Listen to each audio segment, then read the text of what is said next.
And ladies and gentlemen of the jury, the prosecution is not going to get that man today. No, because I'm going to get him.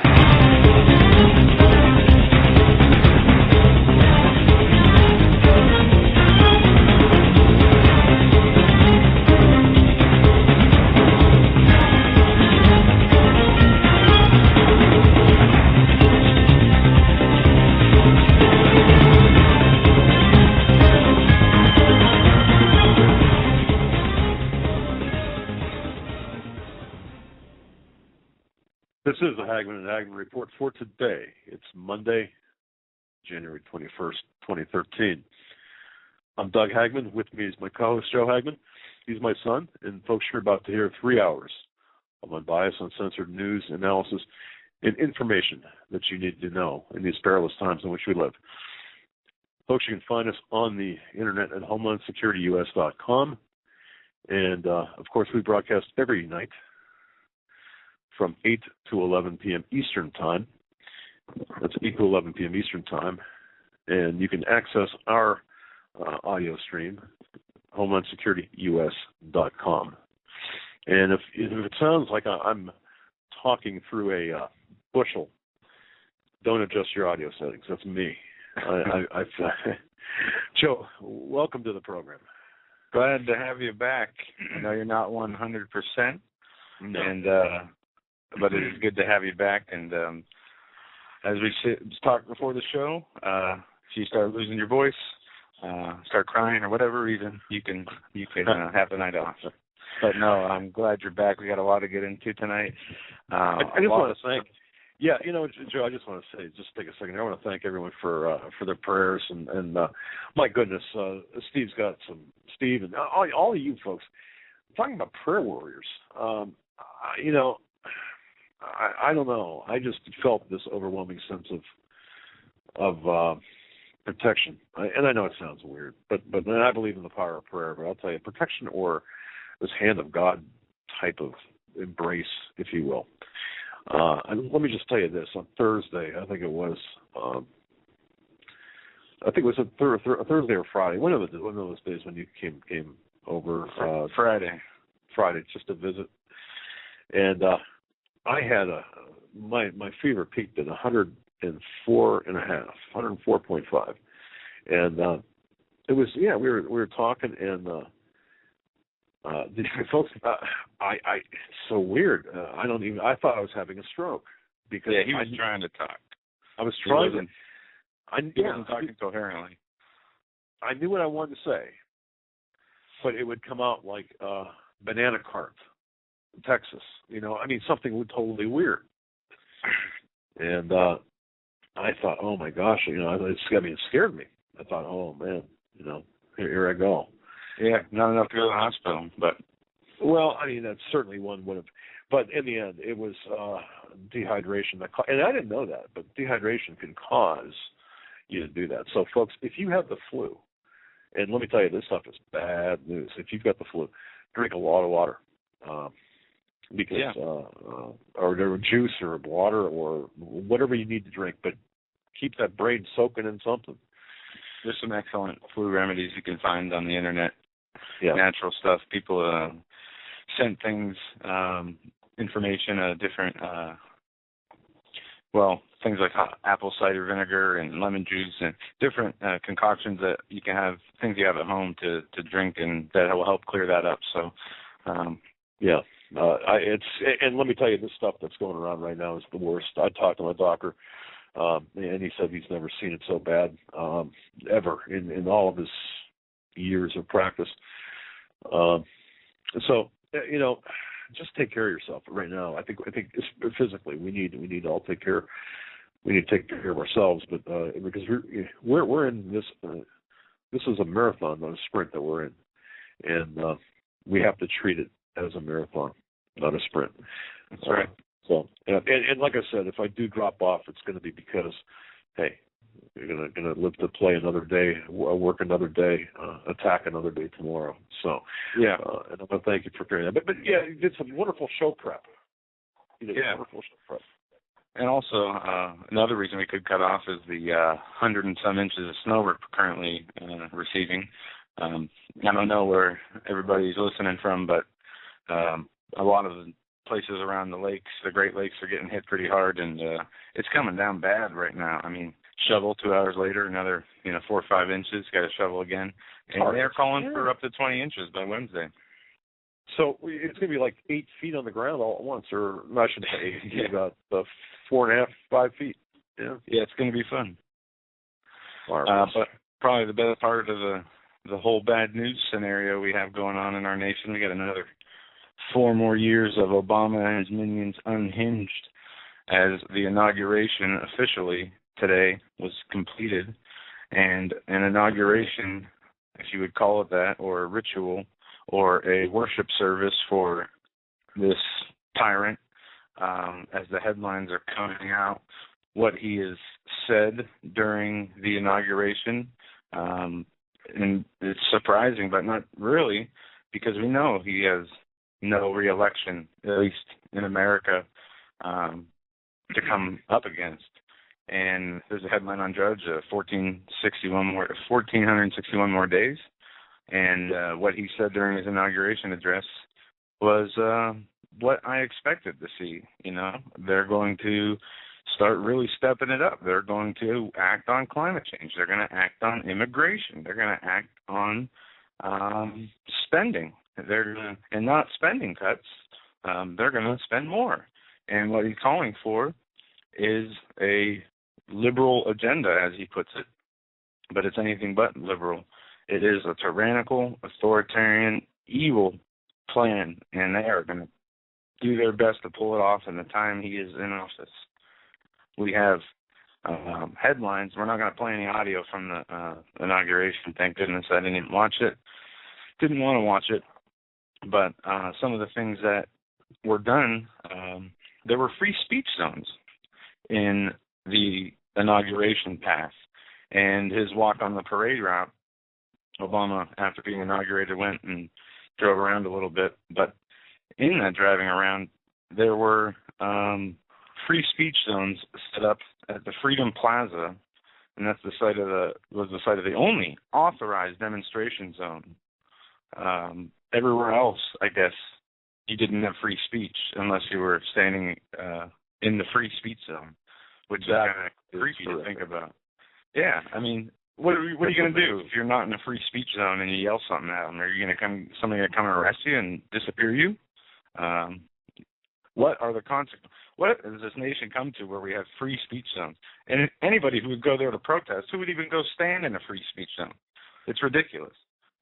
I wouldn't comply with that. I'd rather get arrested and speak my mind where I can. It's America. There is no free speech zone anymore, apparently. They designate them. Right. No. But in reality, everywhere is a free speech zone. They don't designate that. You just say your mind, as long as, you're not calling for anything crazy, anywhere you want, no matter what the government tells you to do. But, things are changing.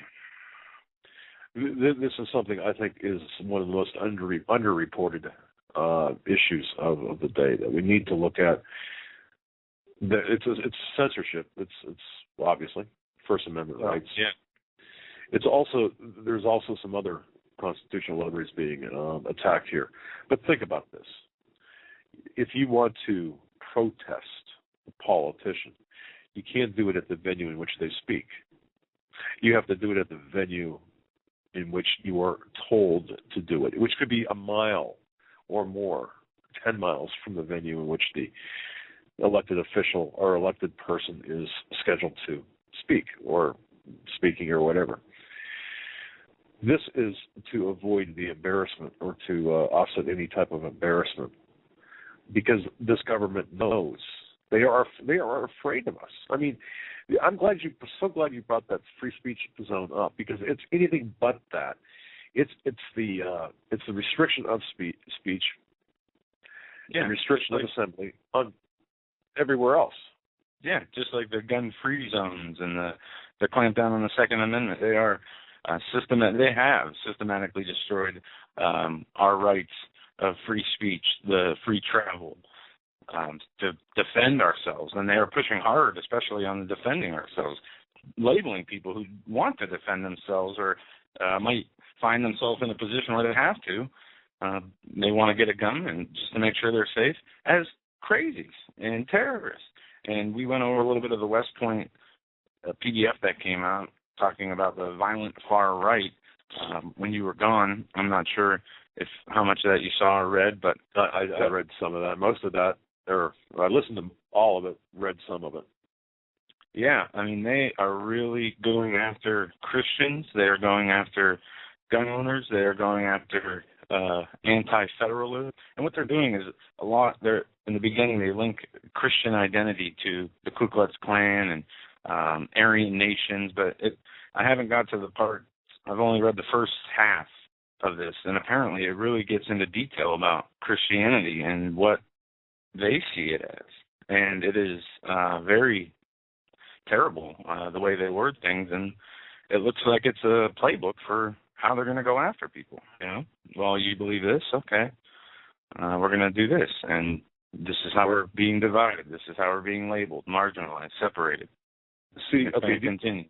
Do you believe at the core of this is occultism, if you will? I mean, I shouldn't say occultism. At the core, that's the wrong thing to say. One driving force behind this is this the spiritual bankruptcy. It's I guess occultism would fit in here. There's a lot of occult stuff going on. Because I was thinking today. Can you hear me? All right. Did I just cut out? Okay. I was thinking about this today. Yet another one sworn in facing the obelisk. And if you think about this, folks, ever since I think it was Ronald Reagan began this of the recent. I think Ronald Reagan began the process of taking the oath of office on Inauguration Day, facing the Washington Monument, and that has a meaning. And the Washington Monument has obviously a huge satanic meaning, occult meaning.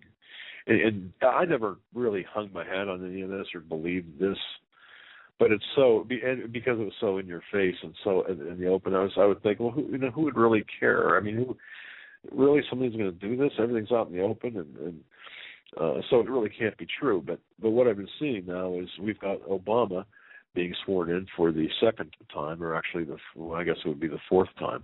What they're calling the second coming, the cover of Newsweek. I don't know if you saw that.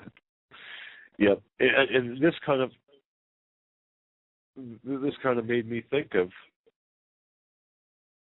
Go ahead. No, I don't know if you were cutting out or not.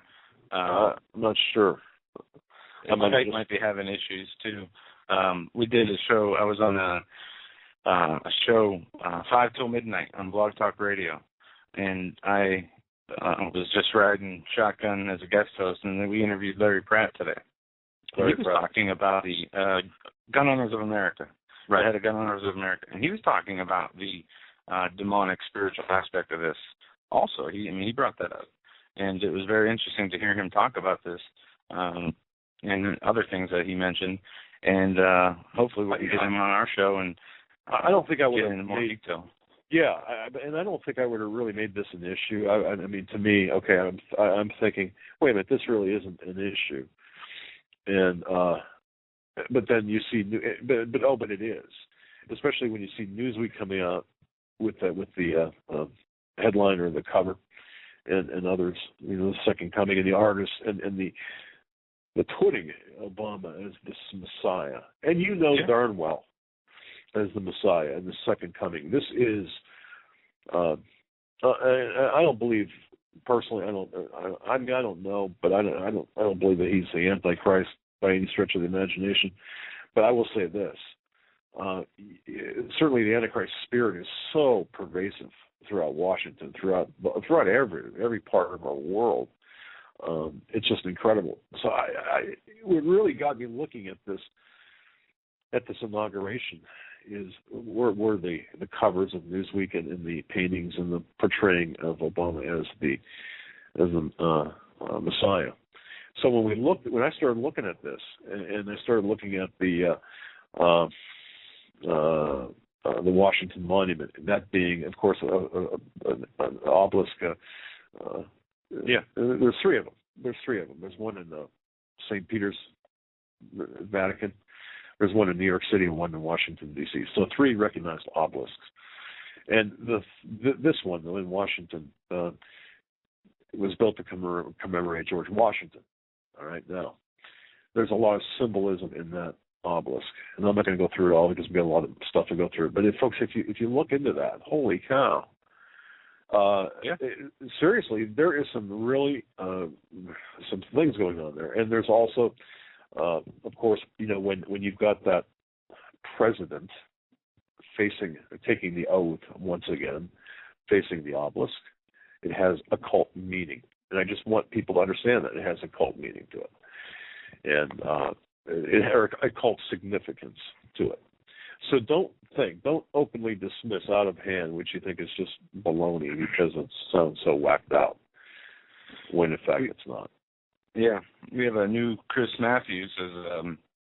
There was a CNN correspondent today at the inauguration, Jim Acosta, who said he feels like he should pinch himself right now as Obama walked by. Chris Matthews said that. No, this is a CNN correspondent. I feel like I should pinch myself right now. And Acosta later added that it's good to be the president. It's almost like being a rock star in every street corner of Washington on this day. But the hackiness of these news reporters, the joy that they get, knowing, they know he's destroying this nation.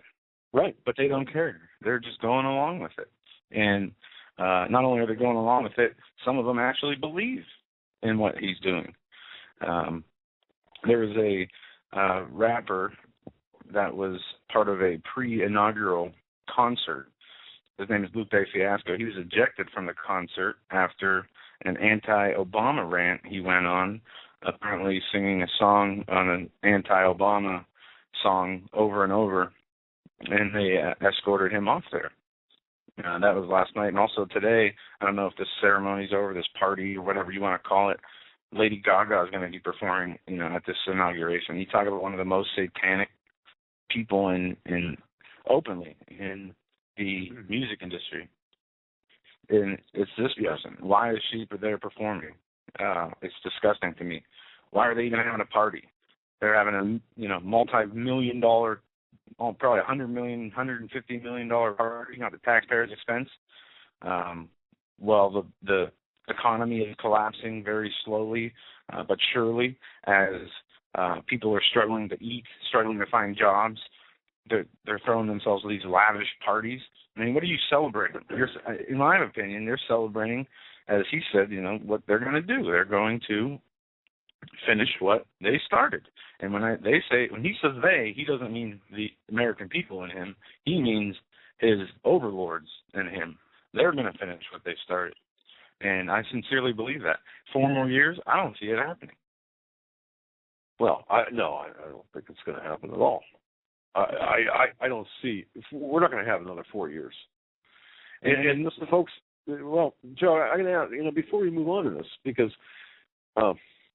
we had Obama making that offhand comment about, and I watched it live. It was on New Year's Eve, folks. You remember that when he said, I'm going to be president for the next 4 years, I hope. And then he kind of chuckled. Remember that? That was that one. And then Biden said something about being pleased to be the president, right? Mm-hmm. So there's a second thing. And then there was a couple more things that indicated to me that there was some sort of knowledge or some feeling, at least, if not knowledge, that something wasn't right here. Well, let me tell you this. Go ahead. The Lincoln, what they're doing, likening him to Lincoln. Yeah. Okay. We have Chris Matthews today came out and said Obama's second inaugural akin to Gettysburg Address. Barack Obama is perhaps the only modern president who has had the burden of swatting away comparisons between his own soaring rhetoric and that of our 16th president. You may recall, in the wake of the Newtown massacre, Pulitzer Prize-winning reporter David Marness gushed over the president's remarks, writing, "People will long remember what Barack Obama said in Newtown in his speech," calling the speech Obama's Gettysburg Address. Today, thanks to Chris Matthews, it took less than 5 minutes for the comparisons to be drawn between President Obama's second inaugural address and, well, all manner of things Lincoln. He said, "It reminds me of another second inaugural Lincoln. So much of Lincoln in that speech, from the Gettysburg Address to the second inauguration itself." Matthews said he talked about the government that we want, which is infrastructure, education, regulation, all the good things, and recognizing that government can't solve all the problems. What does that mean? So what does this mean, though? What does he mean when he says, there's a comparison between Lincoln, obviously, right? Right. And what happened during Lincoln's presidency? We had a civil war, and Lincoln was assassinated. Civil war, right. Why are they referring him to Lincoln? Why is there a constant... this has been going on for months that we've seen them trying to make him out to be or have the spirit of Abraham Lincoln, which is puzzling. He was sworn in on the Lincoln Bible. There's something going on here that's not right. I don't know what it is with respect to this Lincoln comparison and constant comparison with Lincoln. I think we've got to take a look at this very closely, because we're being set up for something. And you can weigh in on this too. We're being set up for something. I'm sure of it. And there was history made today at the inauguration. First inaugurational use of the word gay. President Obama on Monday became the first president to use the word gay in his inauguration address in reference to sexual orientation, making 2 references to gay rights as he began his second term. This is what he said. "Our journey is not complete until our gay brothers and sisters are treated like anyone else under the law. For if we are truly created equal, then surely the love we commit to one another must be equal as well." And I find it very... well, first of all, to remove references of different things, have your media attack dogs, attack the Bible, attack Jesus, attack the founding fathers, attack liberty lovers, people who want equality under the law. Yet they're taking all that away, but just saying, we need equality for gay men and women to be treated like everyone else. It's just hypocrisy. It's like him saying we need to pass gun laws to save children while he's killing children by funding Planned Parenthood and by killing with drone strikes thousands of people in other countries with no congressional approval. Well, I think that yes. And it's just ridiculous. And people do not see through this now. And the lines are drawn. I believe there are a few that are going to come back and cross the line to common sense, rational thinking, logic. I think the majority of the Obama supporters are far gone. There's a disconnect. People don't understand what is happening, and it's dangerous. This is the real current day Sodom and Gomorrah. Think about it. When we have a president getting inaugurated and, won't mention God, won't mention won't stand up for any freedoms of the people he doesn't like, only the freedoms for things he does want to get through, freedom to be a dictator, freedom to take your guns away, freedom to tell you where you can and can't say something, freedom to be imprisoned without any rights whatsoever. I find it very hypocritical, and it angers me to see this disconnect from the American people, not seeing, all the rights for some, yet none for others. And they're drawing the lines, as I said, they're marginalizing the opposition, and they're going to continue to do that. Well, they are. I just wanted to grab my notes here, Joe. When I was I was still seeing monkeys a little bit. I was taking some notes. I'm not sure I can read them here, but one of the things that the 10 steps, 10 planks of Karl Marx Communist Manifesto, even the Bavarian Illuminati, if you will, Nazism, whatever, abolish private property, progressive graduated income tax, establish that. Yeah. Abolition of all. I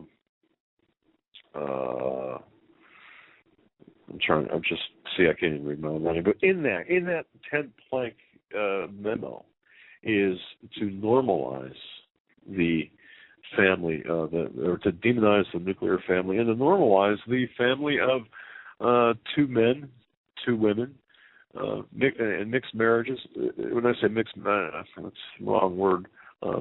Homosexuality is normal. Okay, right. And we have got to understand this is more than just a belief by these people. This is a tactic to bring down our country from within. Yes, it is. It's all part of it. Also today, this is from Reuters. A confident President Barack Obama kicked off the second term on Monday with an impassioned call for an inclusive America that rejects partisan rancor and embraces immigration reform, gay rights, and the fight against climate change. Obama's ceremonial swearing in at the U.S. Capitol was filled with traditional pomp and pageantry, but it was scaled back the inauguration to the historic start of his presidency in 2009. And what they're saying is maybe half of the people that were, half of the attendance from 2009, but I believe it was less.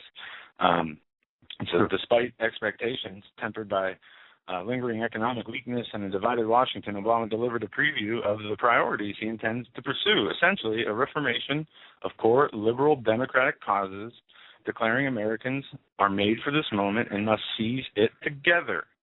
Now, when they're saying in this article liberal democratic causes, they mean what you were referring to, Marxist, communist tactics, and this is what they're doing. It goes on to say, Obama said, we cannot make absolutism for principle or substitute speculate for politics or treat name calling as a reasonable debate. He also was talking about how he is going to this collectivism. Preserving our individual freedoms ultimately requires collective action. And this is what they are saying through veiled words and vague words that have, double meanings. And but when you read between the lines, you can see exactly what they're doing. Obama promised to have the national debt cut in half by that first term, or he shouldn't be reelected. He spent more than every single president before him combined. Okay, he promised to stop the Bush administration's use of the torture tactics and the unfair treatment of people, and yet he has created kill list and the drone campaign is scaled up. He has reaffirmed the Patriot Act. He has created the Council of Governors. He has pretty much expanded every tyrannical agency of the government in the worst way possible. And, instead of talking about the right to free speech, guaranteeing us that, instead of talking about the right to bear arms, he is talking about the rights of gay people to get married. He is talking about the rights of illegal immigrants to be legalized, which, that's one of the lesser issues at this point when we see over 100 million people are dependent on the electronic red lines, the welfare system, and, most of the people can do without it. There are some people that do need help, but I guarantee, not all these people need help, and when they pull that, we can see how they could, if they wanted to, really start a civil war. But comparing himself to Abraham Lincoln and everybody around him doing so, it just leads you to wonder, especially about the Civil War thing. I just can't stop thinking about that one every time I see the headline of him being referred to as Lincoln. Maybe it's a self-fulfilling prophecy they're trying to complete. I think it involves more than that. There's something spiritual to this. There's something beyond spiritual. Certainly something spiritual to this, and something that's You say self-fulfilling prophecy? I don't know. It's more spiritual/occult to me than self-fulfilling prophecy. Folks, I don't know if Lucy, I don't know if that is the sound better, folks. Yeah, if you can hear me now. Your sound is a little scrambled. I don't know if I sound scrambled, but your sound is a little scrambled. And like I said, we're having huge weather problems up here, and all right, because I'm just okay. Something's okay. Yeah, look, I'm actually hardwired right into BTR, so I don't understand. If we can't deliver a quality audio broadcast, we're not going to do this. We need to find out what's going on. Now tonight it could very well be the weather situation, but I don't know if you want to try the phone if this doesn't clear up. I'm hardwired in right now. So okay. You might want to try. Okay. But like I said, if we can't deliver a quality,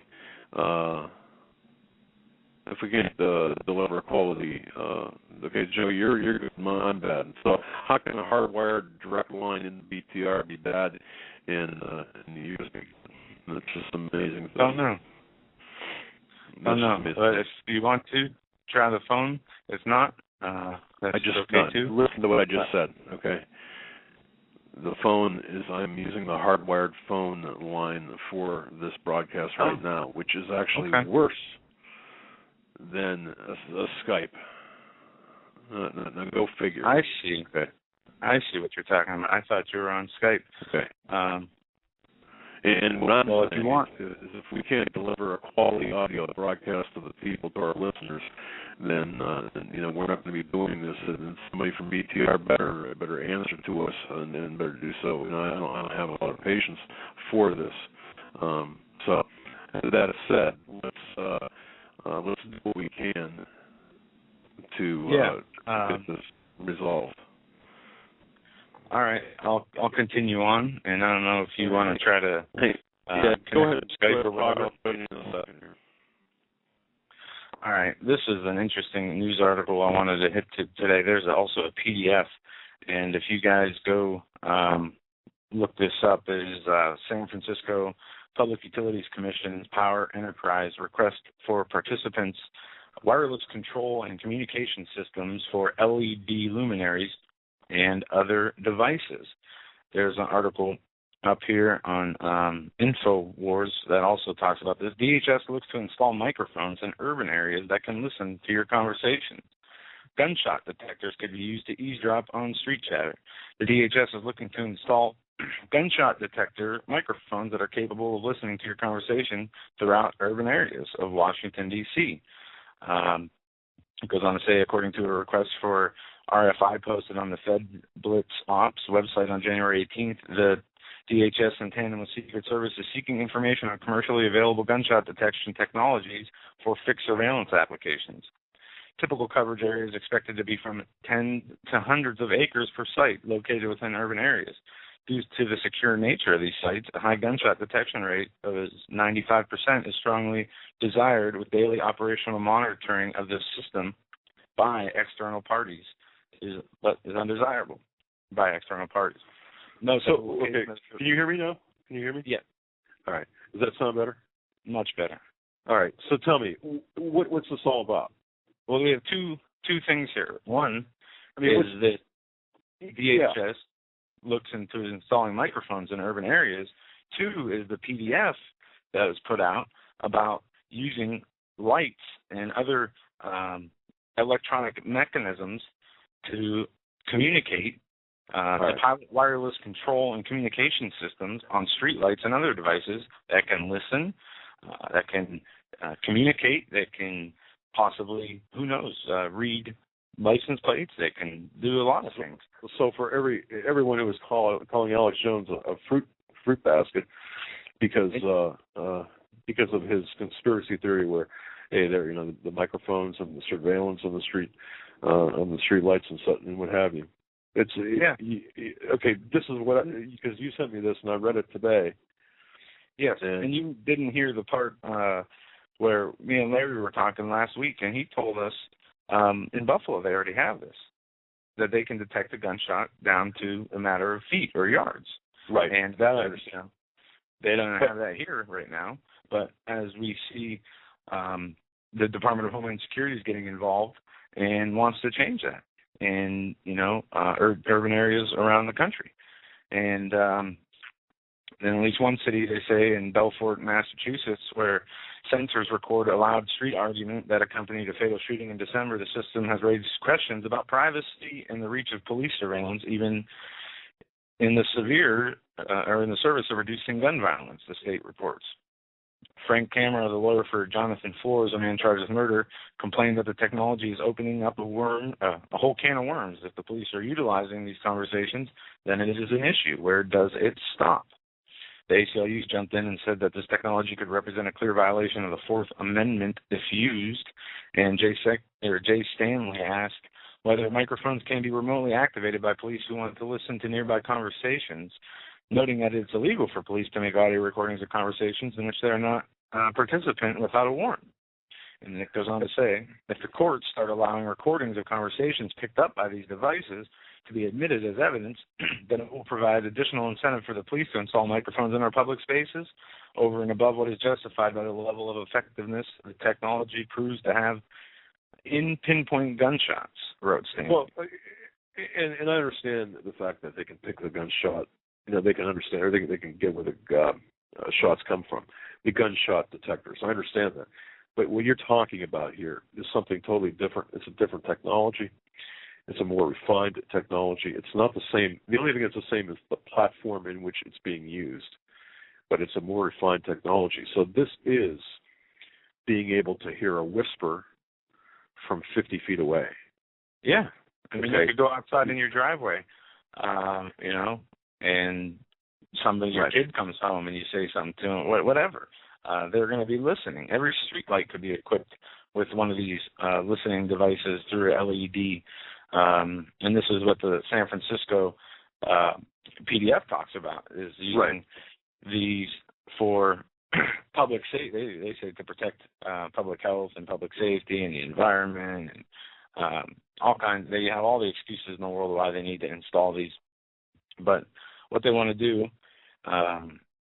they want to install basically surveillance. They want to conduct surveillance through secure wireless transmission data through neighborhoods and city districts, and they want the secure transmission of data throughout the city, and it may include electric vehicle charging stations, data transmission, electric meter reading, gunshot monitoring, street surveillance, public information broadcasts, street parking monitoring devices, traffic monitoring. Wait a second. What did you just say before that? Public information broadcasts. So what does that mean? That means it not only can receive the data it hears and transmit it to the police or the fusion center, that it can also speak back. If maybe the president wants to give a speech, they can use this system as a double-edged sword, not only to listen, but to broadcast. And maybe it could be something subtle, subliminal messages. I watched an interesting conspiracy theory with Jesse Ventura like 2 weeks ago, or during the break, the New Year's break we had, where they were talking about this. These towers that, are affecting people that are saying they're hearing voices or having other problems in their head. And they linked it to these towers that do things like this, that can communicate through these wireless control systems.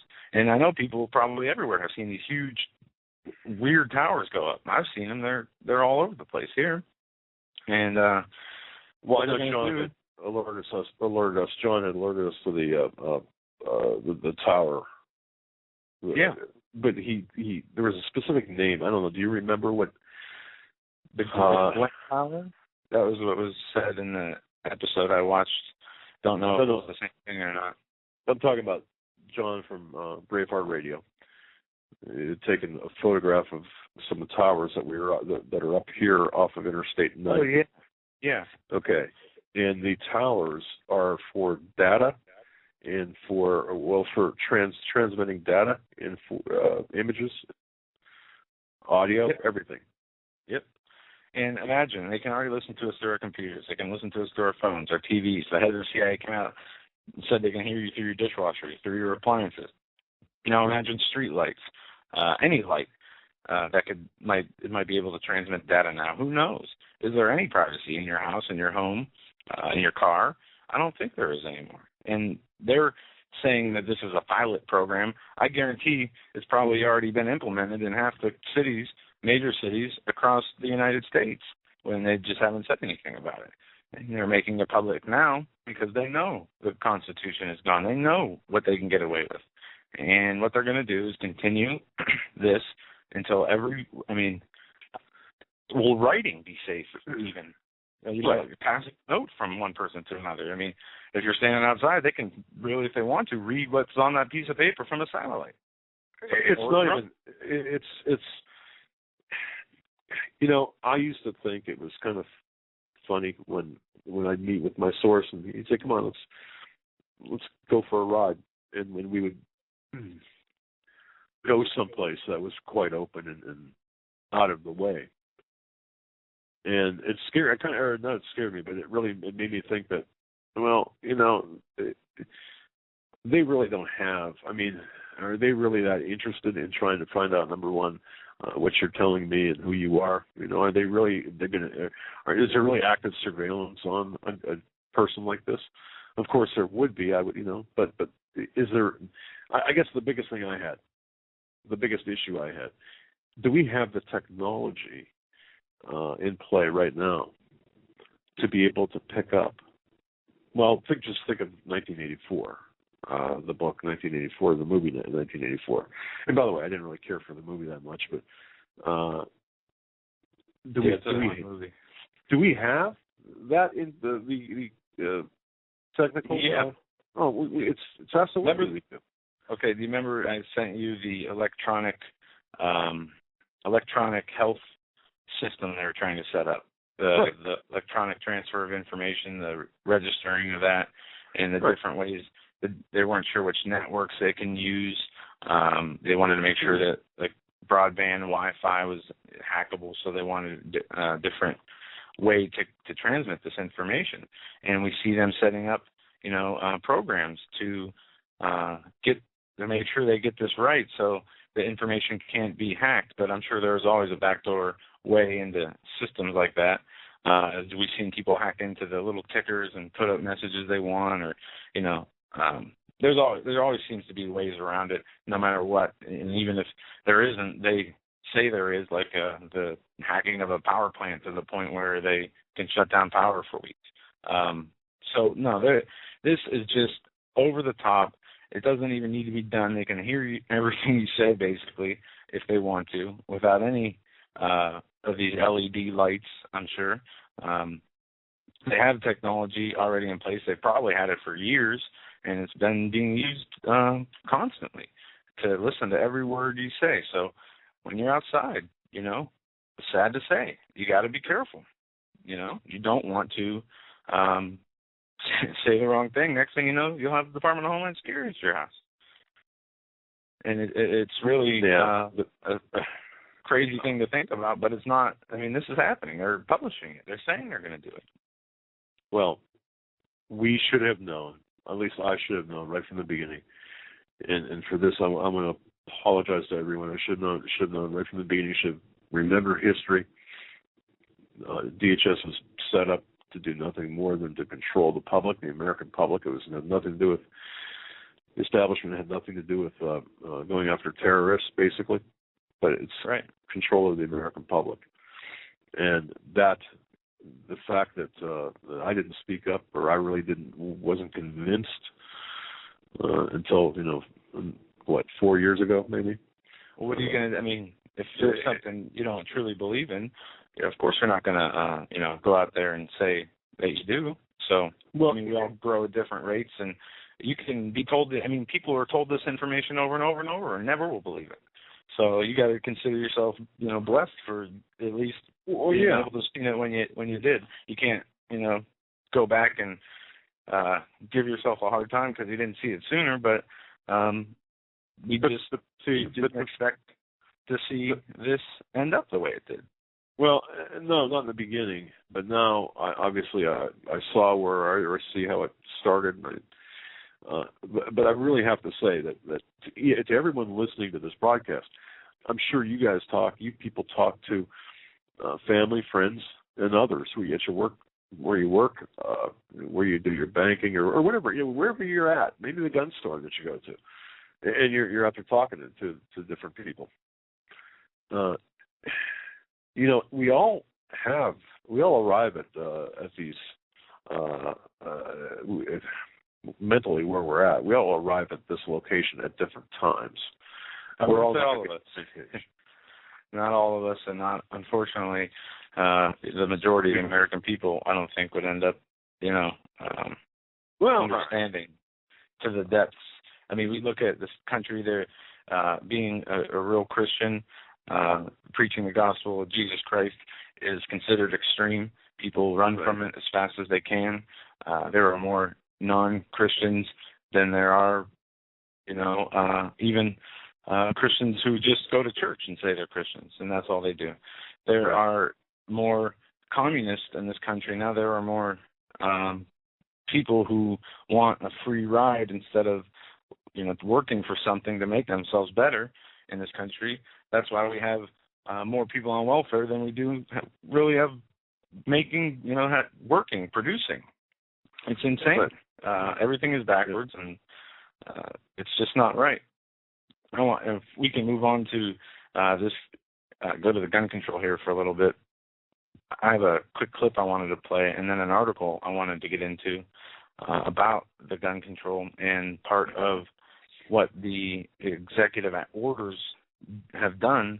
And this clip I'm going to play first is from a New York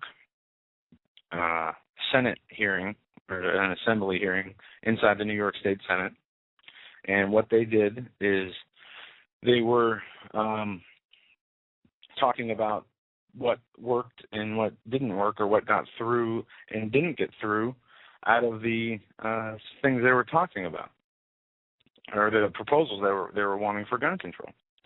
And they got some of those proposals through, as we saw Andrew Cuomo take them and run with them and create the strictest gun state in the country. But now there are still things on the books that they tried to push through and didn't get through. But what are these things that are just sitting there waiting? Well, so stop right there. Let me ask everyone a question. What was signed?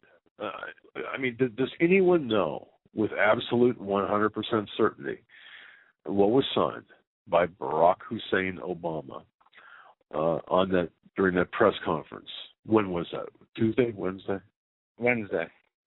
That's right. That's because that's when I lost consciousness. And what was signed? What the meaning of the documents that were signed? What the meaning are? I want to know. I want somebody to tell me exactly what these are. I haven't seen, but then again, I've been down, so I don't really. I'm not sure if there's a good place out there that has a legal type of legal review of what was signed. But I'd like to see one. No, we need a comprehensive list and a interpretation of that list where this will never happen, where they don't use the double talk, where they don't use the vague language where it could mean one thing or another thing. But this is interesting. There's Democrats in the Senate of New York, and there's a video of this. I'll put the link to this article in the chat room.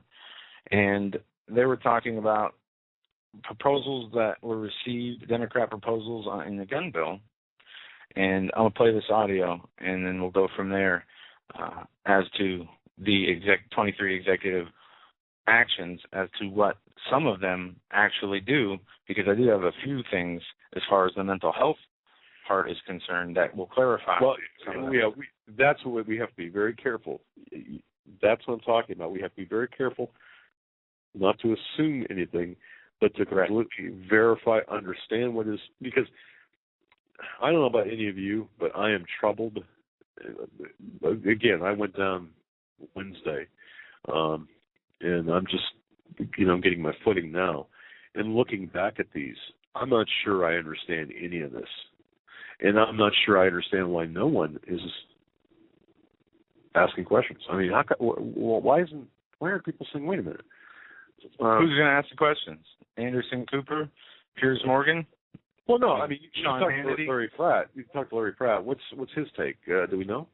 Yeah, he said that they're using the medical system as a way to, become more invasive and intrusive on the privacy of Americans, and they're way out of line, especially with the Centers for Disease Control, getting them involved to the point where it's being said and debated that they can declare wanting to own a gun a mental health defect.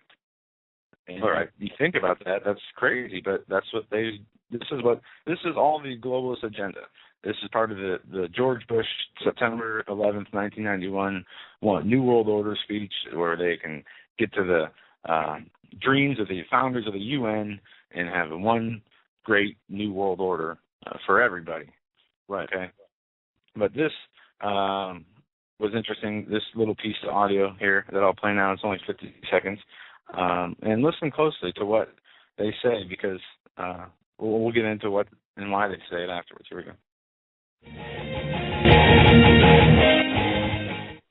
And Joe, I have in my hands here something that we received from the Senate, which is rejected Democrat proposals in this gun bill.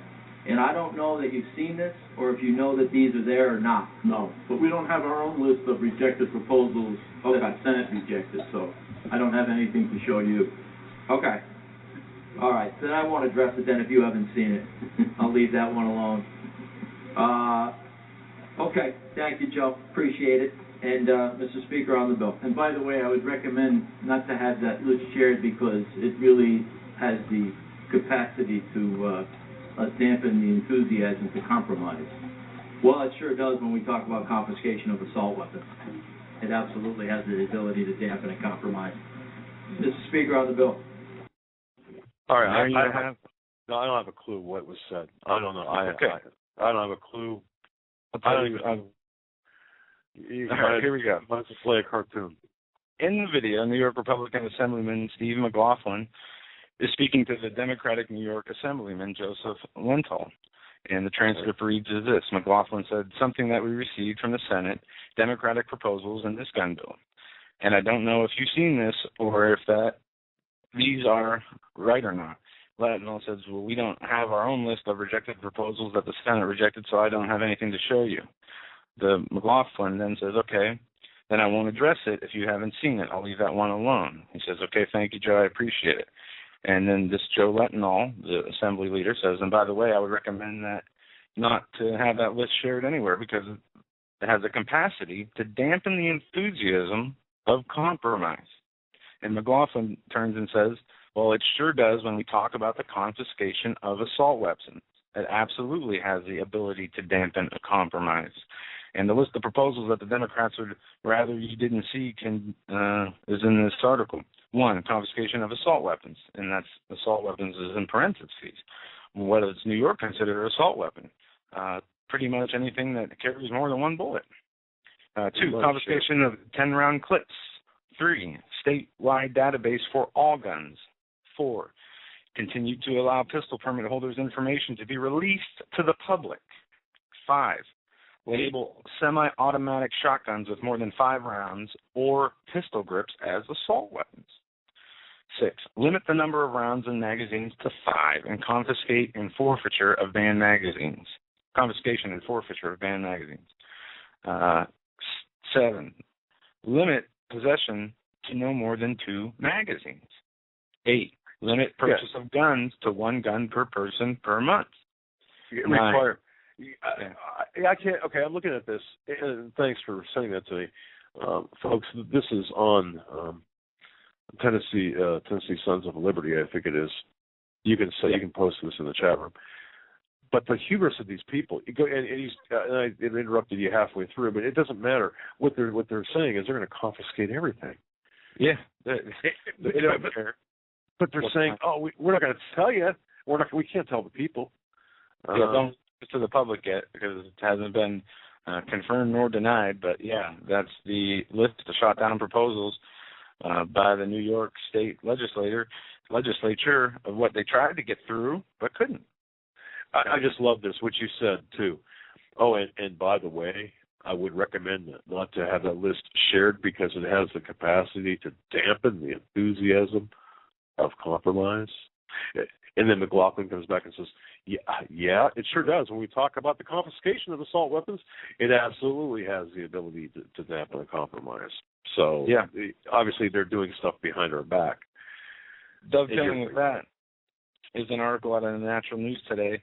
Era of thought crimes now here as psychiatrists given dread authority to strip citizens of their constitutional rights. It goes on to say most Americans operate under the assumption that your thoughts are your own private business and that they cannot be used against you to forfeit your rights and freedoms. It's only actions that matter when it comes to being judged. Right? The article asks. Merely thinking something does not mean you're going to act on it. And it says, enter Barack Obama and his 23 executive orders issued last week. And don't forget New York Mafia Mayor Governor Cuomo and his new psychiatric police law. Suddenly, merely thinking about doing something violent or dangerous can cause all your constitutional rights to be stripped away by the state. And here's how it works.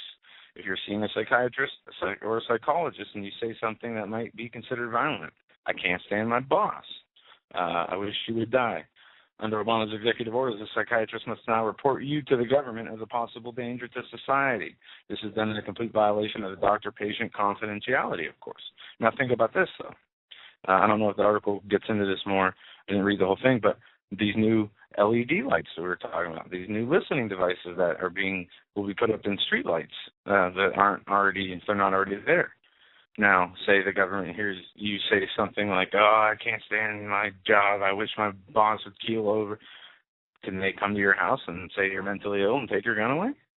I mean, these are questions we need to ask.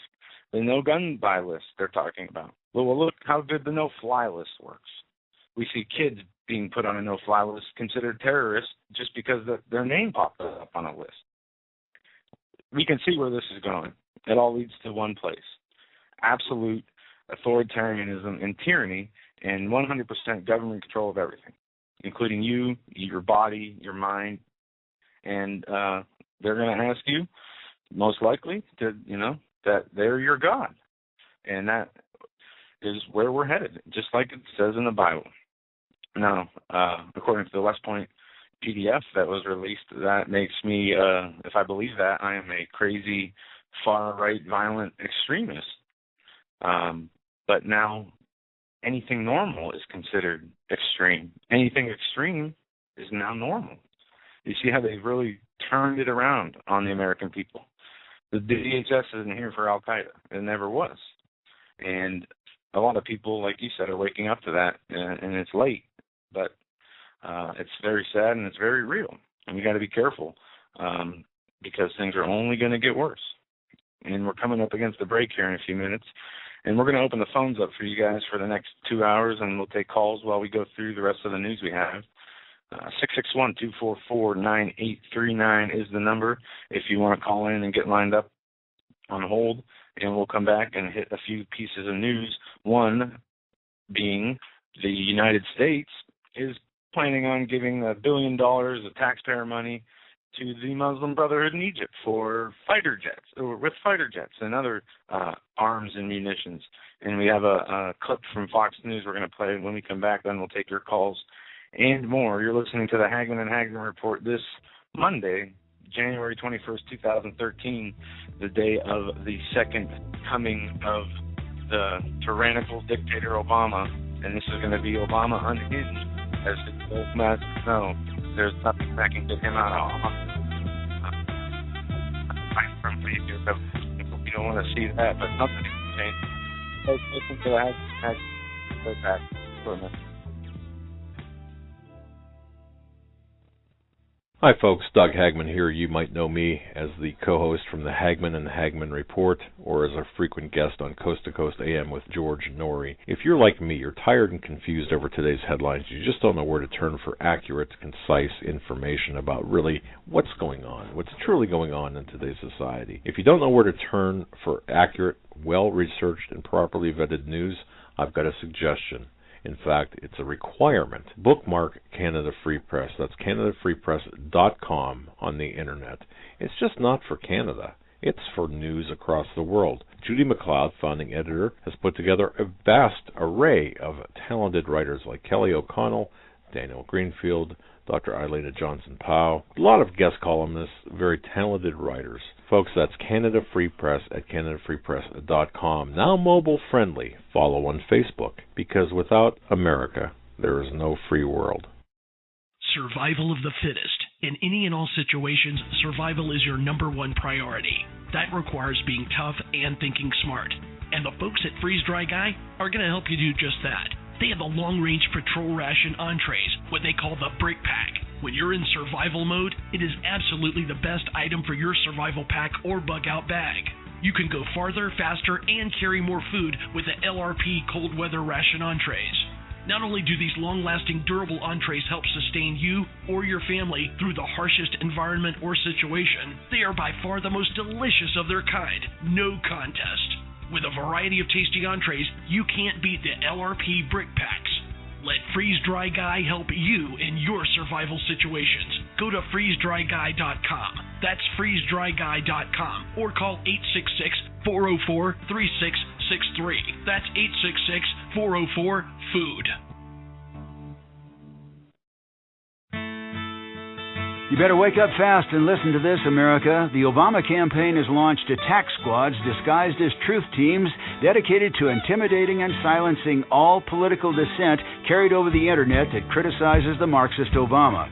Truth squads specifically focused on covering up Obama's endless trail of lies, corruption, and subversion, and using the Gestapo power of our own government to police and censor the internet and shut down websites that dare to carry the real truth about Obama's Marxist coup. Remember the names of these Gestapo-style agencies at work right there in your neighborhood: KeepingHisWord.com, KeepingGOPHonest.com, and AttackWatch.com. KGB, SS, and Gestapo-style police-state gangster organizations at work to silence the important voices of patriot dissent, some of which have already been shut down by Obama's orders. Adolf Hitler would have been proud. We're the 21st century Tea Party patriots.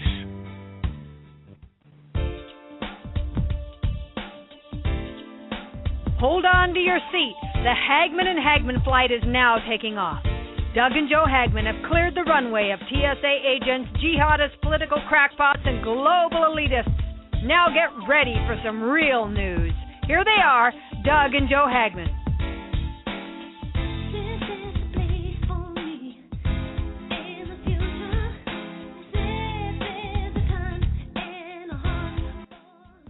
And welcome back, ladies and gentlemen, to hour number 2 of the Hagmann and Hagmann Report this Monday, January 21st, 2013, officially the inauguration day of the second term of Obama, or Barry Soetoro, or whichever name you prefer.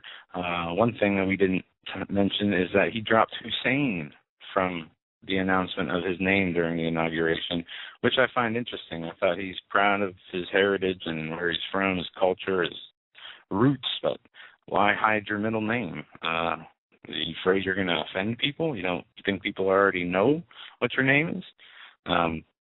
Just an odd thing I noticed. We're going to get into some news. We have China and Japan are in a dispute over an island. The United States has taken the side of Japan, and now China is ordering their military and especially their Air Force and helicopter units to be combat ready. Also, there's an article from the Financial Times that says the West faces decades of conflict in North Africa, like another Afghanistan. And that is pretty crazy if you think about it. We just deployed personnel to 35 different African nations. Also, coming out of the Obama administration, one of the top priorities for his second term is the Trans-Pacific Partnership Trade Agreement. And we're going to get into a little bit of that, but first I'm going to play an audio of what they are doing in Egypt, our taxpayer dollars are doing, funding Egypt, giving them fighter jets to the Muslim Brotherhood. This is so important to really understand what's going on here. Go ahead, Joe. This is a 6-minute clip from Fox News, and we're going to play it now. When we come back, we'll take your calls. We'll start taking your calls, and here we go. Hello, everybody. I'm Uma Pemaraju in Washington. The U.S. prepares to ship fighter jets and tanks to Egypt later this month as part of a foreign aid package. Now, the deal was made back in 2010 when Hosni Mubarak was still in power. But now there's pressure mounting to stop the aid shipment. We're going to talk to retired General Jack Keane and Middle East expert Fuad Ajami about reaction to this deal. And here at home, pressure is mounting on lawmakers to stop or at least delay U.S. military aid to Egypt at a time when uncertainty remains over Egypt's leaders' ties to the Muslim Brotherhood, and if the U.S. military hardware would be used against Israel. Now, later this month, our government plans to make good on a promise to deliver its first shipment of fighter jets, tankers, and millions of dollars in other aid to Egypt. This is all part of a billion-dollar aid package, courtesy of the American taxpayer. The deal that was signed when former Egyptian President Hosni Mubarak was in charge. Joining us now for some perspective on all this, retired 4-star General and former Vice Chief of Staff to the Army, General Jack Keane, along with Fuad Ajami, the Senior Fellow for the Hoover Institute. Gentlemen, welcome. Great to have you here today. Glad to be here. Thank you. General Keane, let me begin with you. It's no secret that Egypt's President Morsi has been a longtime member of the Muslim Brotherhood and has waged a power grab recently. The U.S. military deal was done when we knew we had a strong ally in Mubarak. What kind of leverage do we have now? Well, I think we still have certainly leverage here with $1 billion in aid and continuing to arm and train the Egyptian military. I think what Morsi wants is sort of the deal that Mubarak had, in a sense, that he would support our foreign policy initiatives in the Middle East, certainly the peace treaty, and also help with the radicals. And in return, we had our hands off of any domestic politics and concerns about political and social injustice and lack of economic opportunity for his people while we continued that aid. And that seems to me that the path we are on now with Morsi. And I believe if we're going to continue this aid, it should be at least be condition-based, so that we have a say about some of the things that Morsi is doing and some of the actions that he's taking. Well, Fuad, there are some who believe that Morsi's regime has distanced itself from Washington and that Morsi, who became the first Egyptian leader to visit Iran since the 1979 revolution, shouldn't be really concerned that the military hardware that's being delivered there could be used against us. Or Israel, Israel. Well, you know, Uma, I think General Keane has it just right. In fact, we're not really giving aid to the Morsi government or the Morsi regime or to the Muslim Brotherhood. Let's be honest about this. We're giving aid to the officer corps, to the Egyptian military, which has been the pillar of Egyptian political life. And this Egyptian military, say what you will about it, it's not the Syrian military. It doesn't kill its own people. It has played a positive role. It pushed Mubarak under the bus when it was time for him to go. And it has been fairly decent and benign force in the great tumult that we have seen in Egypt over the last 2 years. The Egyptian military is the only pillar, really, of political stability in Egypt today. And that's the people we have invested our money and our weapons in. So we shouldn't be concerned about the aid that's going forward now? Well, I think we should be concerned. We should be concerned about the direction of Egypt as a country, the direction of Egypt as a society. And you know, Uma, in a way, if you go back and look at Egypt under Mubarak, things were not well under Mubarak. The dictator had sapped Egyptian political life. He was not the most reliable of allies. He double-dealed us most of the time. So, in fact, we should not lament the passing of the dictators, and we should watch what the Egyptian military is doing. It's the only return address we have in Cairo. It's really the Egyptian military that we can rely on. Let's move on to Afghanistan now and the efforts to move ahead with troop withdrawals there. It's risky right now given the fact that there are big questions of competence over Karzai's leadership and how he would deliver basic services to his people. General Keane, how do you assess the situation? Well, first of all, Karzai is going to be transitioned in 2014, and I think... All right. That part, the Egyptian sending aid, sending fighter jets over there, and we heard one of the commentators, not the commentators, one of the guests that were talking saying that this is not, to the Muslim Brotherhood. This is to the Egyptian military. Well, Vernon, thanks for giving me this headline, daily headline news. Obama is pushing and making sure that this goes through, expediting the F-16s and the F-16 fighter jets, despite opposition from Congress. And he's done this. Also, out of Egypt today, an Egyptian court sentences a Christian family to 15 years for converting from Islam. 15-year prison sentence was given to a woman and her 7 children by an Egyptian court for converting to Christianity. And this is a sign of things to come, according to alarmed human rights advocates who say the nation's Islamist government is bad news for Christians in the North African country. And we see this disconnect with things like this, too. I mean, how can we sit here, take guns away from the American people who, for the 99.9% of gun owners, have them just in case they need them, right, and openly give guns to drug cartels in Mexico, openly give guns to al-Qaeda fighters to overthrow governments like they did in Egypt, like they did in Libya, like they're doing in Syria. This is the worst case scenario. We are funding the enemies of Israel. Well, look, we did this back in biblical.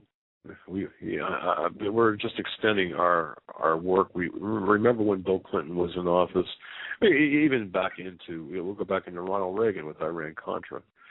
But with what I heard in that audio clip that you played, this one of the guys said, well, since the aid was already marked to go to, essentially to Mubarak or to his military, we should just let it go because it's going to, according to his line of thinking, it would be ultimately the same type or have the same intent, purpose, whatever you want to call it.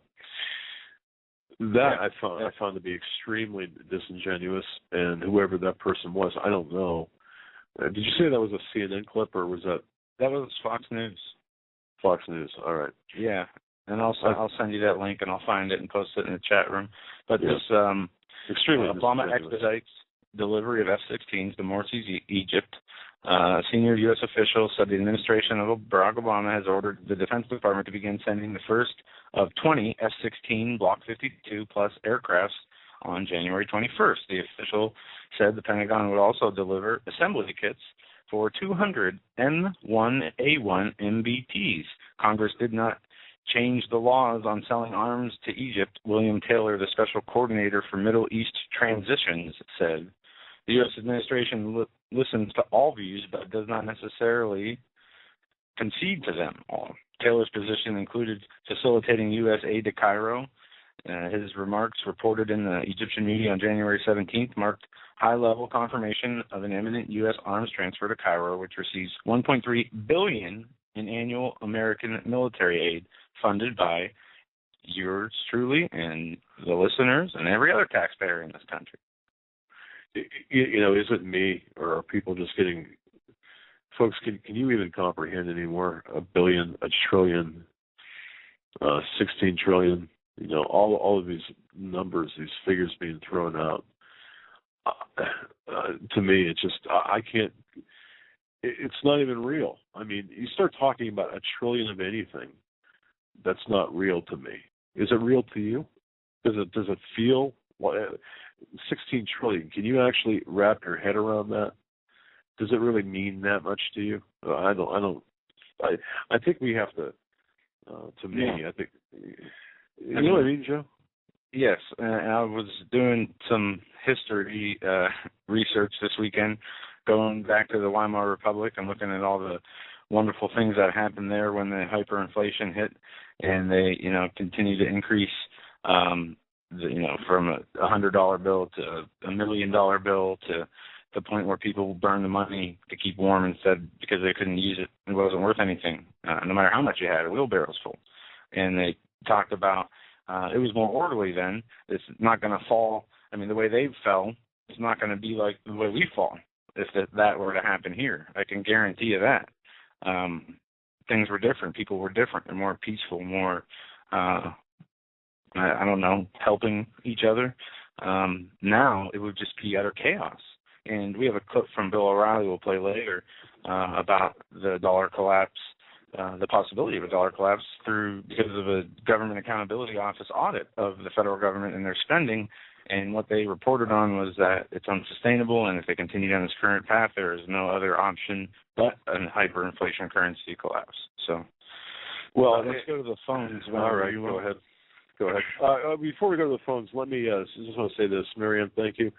She sent an email to me, and I just want to read this because I think it's interesting. It's from Marianne.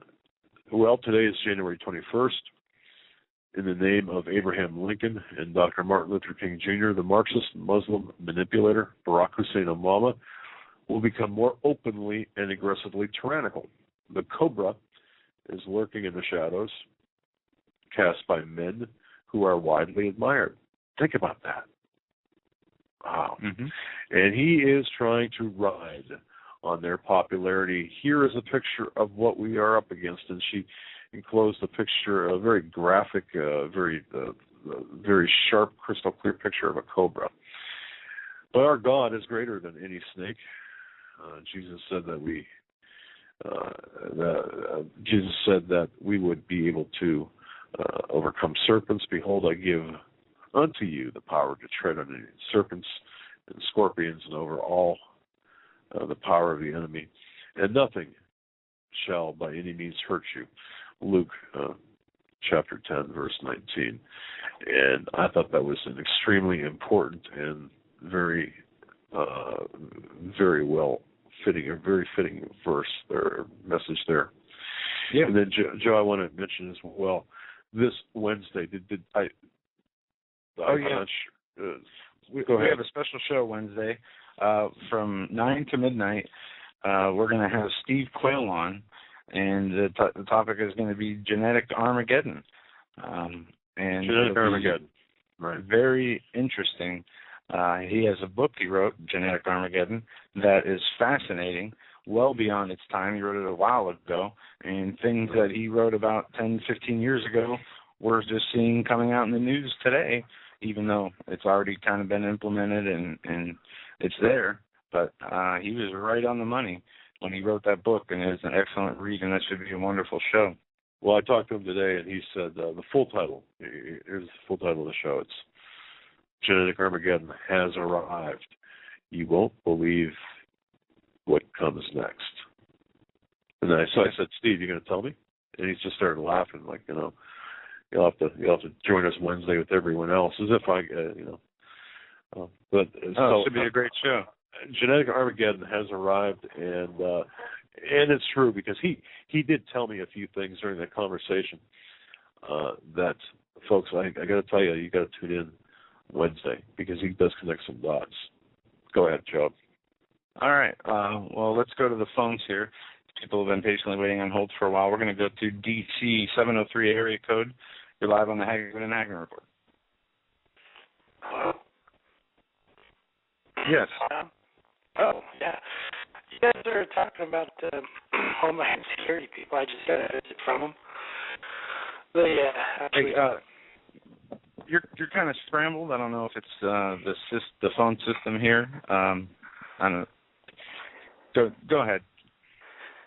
Yeah, I actually got visited by Homeland Security recently, and they came with two local cops, one of their psychiatrist persons, and a Homeland Security representative, and apparently, this is the second time this has happened to me. I first got visited by the FBI, and as far as the FBI, when they showed up, they asked me the same questions, and the FBI showed up because it was related to me sending out emails in the capacity that I used to work for Homeland Security, and my emails were informing the legislators that upon my analysis, I found that they were the threat. So when I sent that out, I got a visit from the FBI. And recently from the Homeland Security people, I assume when they showed up, they gave me the same sort of questions, and it was related to something that obviously must have been on one of my postings online, related to just posting information, the same information that is being spoken of on this your blog talk. So I've actually experienced firsthand everything you're talking about, and wait a second, caller, can I just interrupt you? I'm not sure. You got stopped by, or you got a visit by Department of Homeland Security and the FBI, right? Is that what you said? Yeah. Well, okay. First the FBI, and then just recently from a Homeland Security representative. Okay. For what reason? Again. Well, the reason that the Homeland Security people gave me was that they received an anonymous tip that I might be a danger. And so that was their excuse for showing up. But as they gave me questions, I'm of course listening to what kind of questions they're given, and the questions related to stuff that I had posted on the internet. Do you have a website or something that you publish? I've got a website. Okay. Was it related to the information that you posted on this website? Yeah. I mean, I've linked to your site. And okay, the reason I'm having a hard time here is I don't know if the call or if the listeners out there can hear this digitization. Yeah, there is gremlins in the lines. So if you want to give out the website, so we can take a look at what. I'd rather not, but okay, all right. As far as that, I live kind of I live near D.C. and I know this town pretty well, and as far as a lot of the things that you're talking about, I've actually experienced firsthand and done research on out there in the in the local woods. So you're validating the information we are providing, basically. And by the way, okay. And if you want to send me privately your website address, and I'd never, without your permission, use it on the air. But I was just curious as to what would prompt, what kind of dissent or what kind of statement would prompt the eject. Well, I can't really, as far as figure that out. It's nothing that would be any different than what you guys are talking about. Although I did go on a local venture that may have related to it, but anyhow, everything that you guys are talking about is a real deal, and other than mentioning anything more, just encourage you guys to keep on doing it. But you're right about as far as the surveillance and all that stuff, and I kind of grew up in that kind of an environment. As a matter of fact, I enjoyed the Sunday thing you had with Tom Horn, and his father was a military guy, and so I kind of come from that same exact background, just a little bit more than where his father might have ranked. Well, we want to thank you for your call. We're getting huge interference. I don't know if it's our end or your end, but it's really scrambled. I want to thank you for that information. Yeah, I think it's the callers. You get bad phone connections here all the time. Well, we thank you for your call. Keep up the good work. If you guys, you actually talking to you offline might be something you might be interested in. Okay. God bless you. Thank you for calling. We'll be in touch.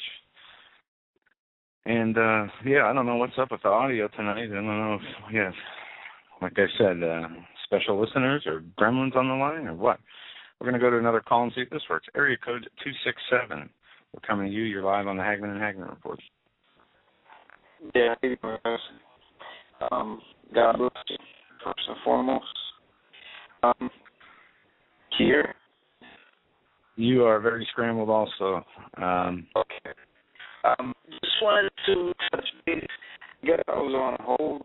Kind of like, I guess, in the atmosphere, talking about the first-hand experience. Could you hear me better now? Nope, it's still very scrambled.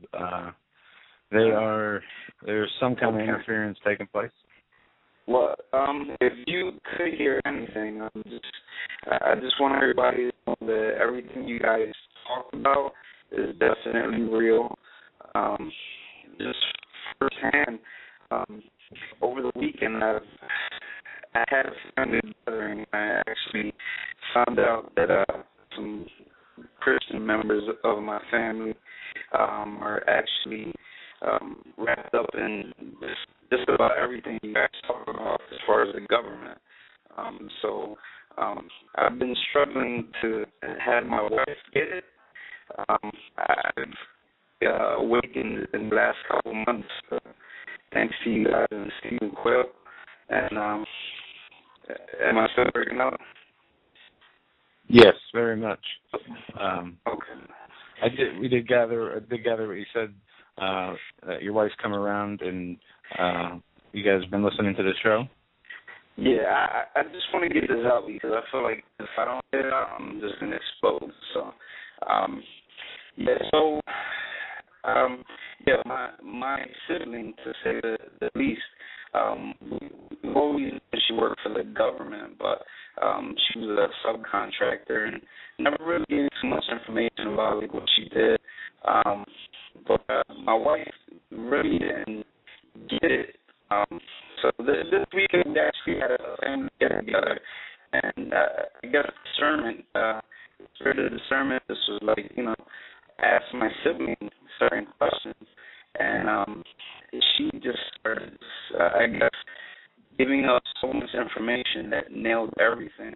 I come from kind of a unique perspective because I've been in social service for a while. I actually work for a medical health center in Philadelphia, so I'm calling from Philadelphia. So I get to see what you guys are talking about as far as the medical field and the information that they have, because I actually work in that field. But then with what I found out over the weekend, my sibling, she actually has a clearance that I never thought of. It's kind of, if you figure if your family member had the mark of the beast and was calling themselves Christian, how would you deal with it? Because she's already chipped as far as her clearances go, and she's talking about like she went across the embassies, and we always thought that she was just doing some administrative work for the government. But I guess to kind of condense everything without trying to explode, all this is real. It's realer than what I wanted it to be at a short period of time. And, thanks to your ministry, and one of the things, Stephen Quill is the real deal. I emailed him and, kind of explained my situation. Like, he sent me, his books without even thinking twice about it. Like, I was in the church for a while, and my own pastor went and gave me a free book. So Stephen Quill, not to kind of have everyone rush call him up for this, but he's the real deal. Like, the guy's heart is in the right spot.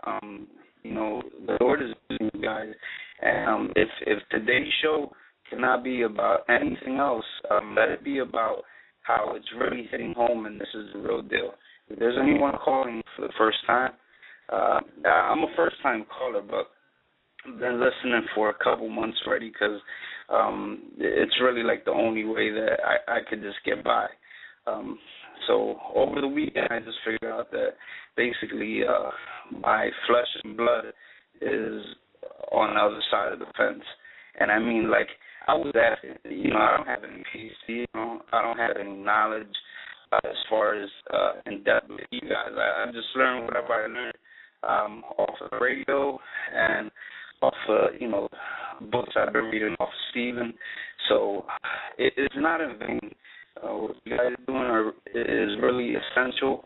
And, like, to tell you the truth, like, it's really, like, right now there's no other way. Like, whoever's listening to anything that's not, the Hagmann report, or listening to people that are like Stephen Quill, like, there's no other way to go right now. You don't have a choice. Either you listen to what's really information, or you just become a zombie. So this weekend I've really been smacked with a choice that my flesh and blood has always been working on. Like, it's some born identity CIA stuff. And, like, I was just asking the right questions to the information that I've been getting from you guys. And it's just like my wife actually, that helped her come to the other side.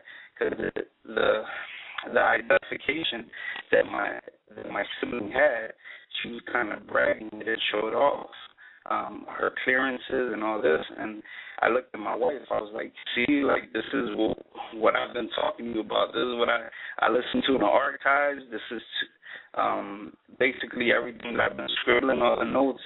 So my wife kind of gave me, like, a nonverbal gesture, like, okay, I get it now.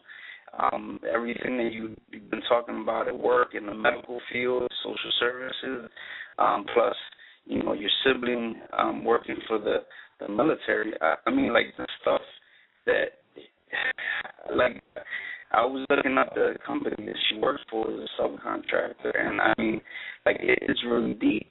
But I guess my sibling realized that I shouldn't be knowing this. Like, she expected, I was in knucklehead for a lot of years, so backsliding, and so in, like, the last 5-6 months, I asked God to, to work with me. He led me to this Stephen Quayle, which led me to you guys, and now everyone thinks I'm wacky. But it's really important. I guess I was looking for a like-minded individual. I thought that my sister, being Christian, quote unquote, will be actually finding a like-minded individual. But in turn, what I actually found was a wolf in sheep's clothing, which is so scary because you picture. And by the way, the medical health center that I work for is Christian. It's the only Christian medical health center, like, and I guess in all of my area. So, and I think we just lost the caller. Can you? Yeah, I'm not sure. I'm not sure. Are you there? Yes, I can hear you. I'm here. All right. Yeah, I'm not sure. It's very difficult when we've got this studio issue here because of the weather, and then you've got multiple other issues. We apologize. Are the listeners? I don't have accessibility right now to the chat. Or the listeners, were they able to hear any of that call? Yeah, they heard this. They heard what we heard. And caller who just called in, if you want, send me an email. I got your number from the queue, and feel free to contact me. We can we'll talk further off air until whatever these problems are get resolved. We do have a backup number, courtesy of Christians United Broadcasting number, at 321-252-8941. That's 321-252-8941. If somebody wants to try that, we can go that route and see how that works. I don't know if it's a Skype problem, a Blog Talk problem. Because what we're going to end up doing, I got a feeling, is we're just going to have to go all in and hook us up to an FM and a shortwave station. Use that as the basis for as the platform. Yeah. And then we're going to have to abandon all of this other trivial all this other stuff, because I personally, I'm just not happy about this. That's right. I mean, we want to deliver a quality product. Work in, and we have excellent callers and excellent listeners, and for them to call in, especially the guy who's a first-time caller, trying to share something and to have it's all scrambled, you can't hear. That's not right, and it's whether it's Blog Talk or Skype, it shouldn't matter. It should work fine. So exactly. It is troublesome, and I know you get a little bit more angry about it than I do, but I know it comes with the territory, as we are constantly under some type of digital computer attack, it seems like. We do have a caller through the other number. Going to see if this works any better. We can bring this caller on. All right. Let's see. 703 area code. I'm not sure if it's the same caller as before. Yeah, that's the same caller. I was trying to talk to you off there. Okay. Oh, you were trying to talk to us off there. Well, just be advised, you're live on air right now. So anything you say. Yeah, I don't really want to. Okay.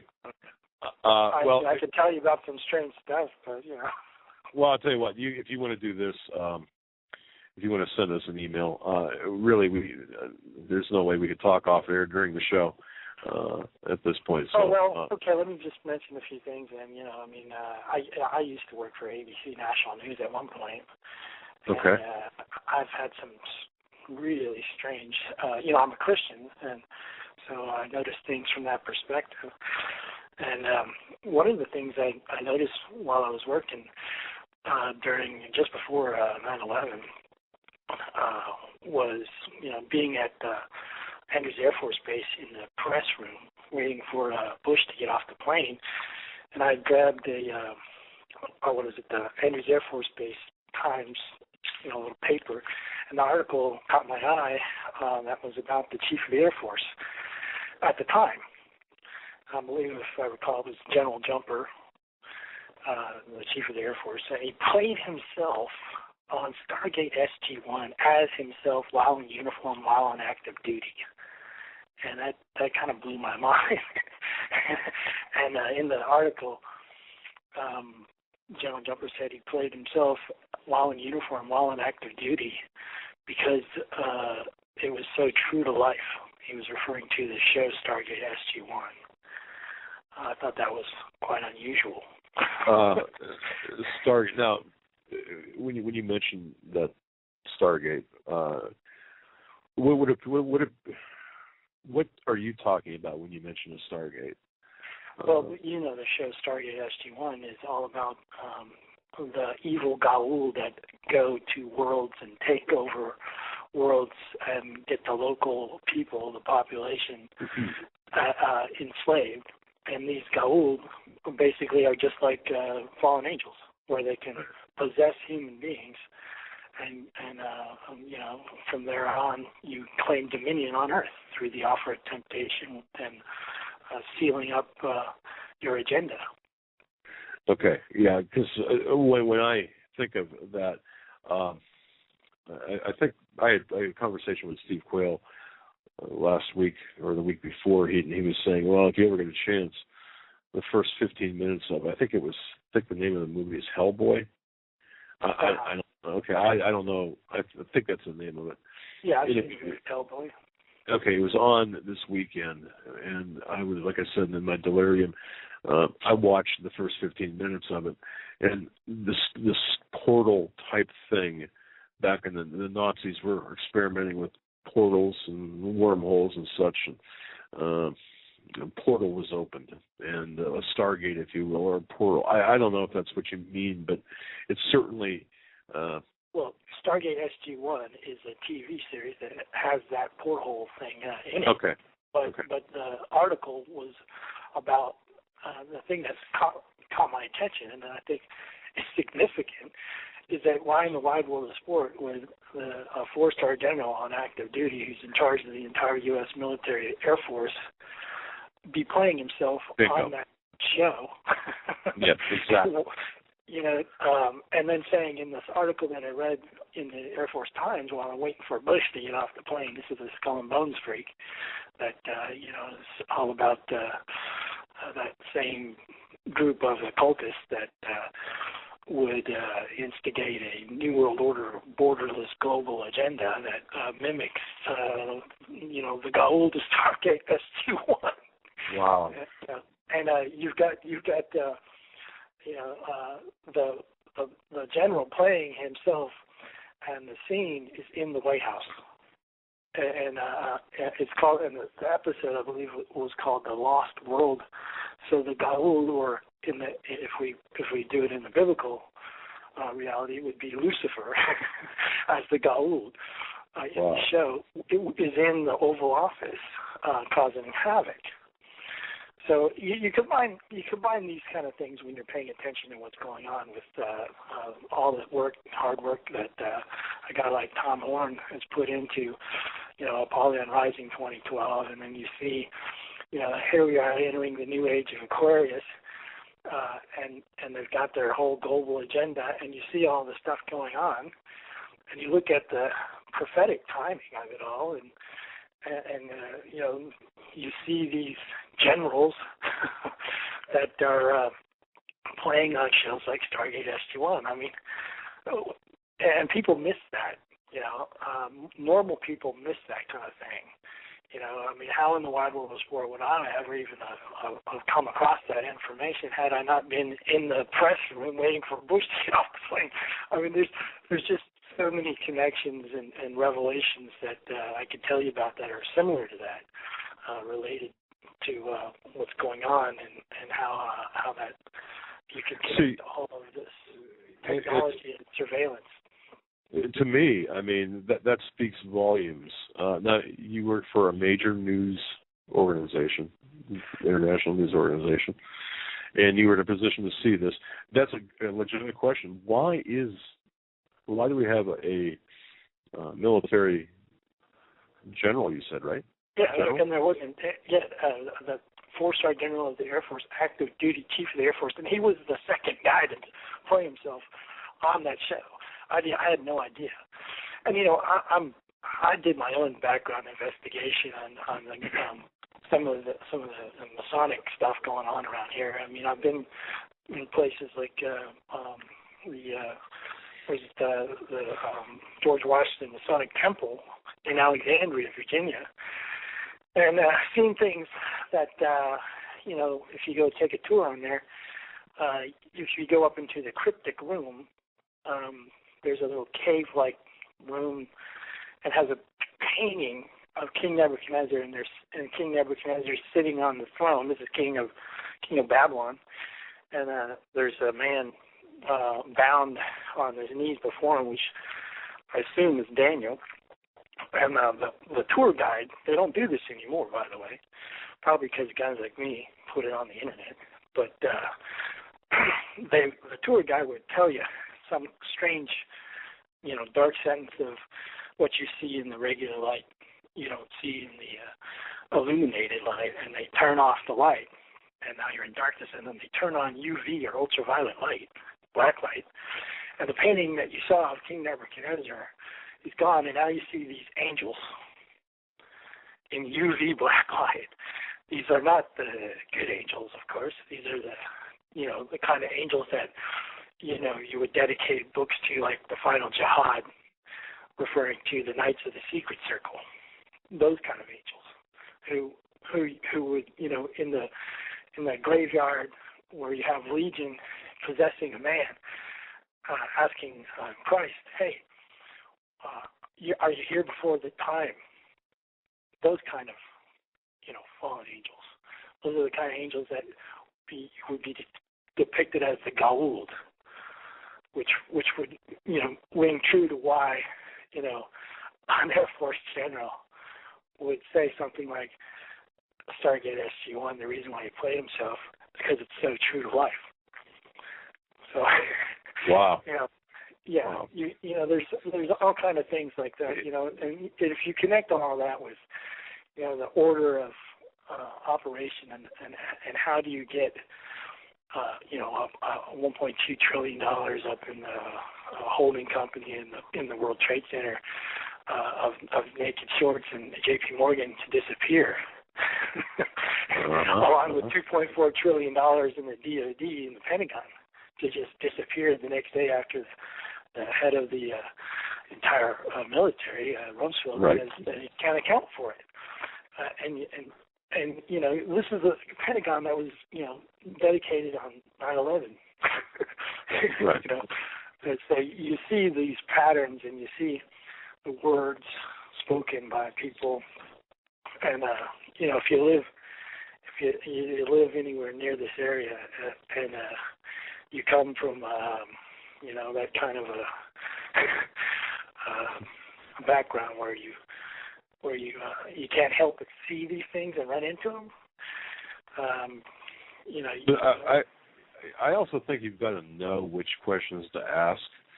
I mean, you can ask questions, but knowing exactly which are the right questions to ask. Like, for example, the painting you referenced and how the quote angels showed up under the black or UV light. How did you even know to ask that, or how did you even know it was there? I was there.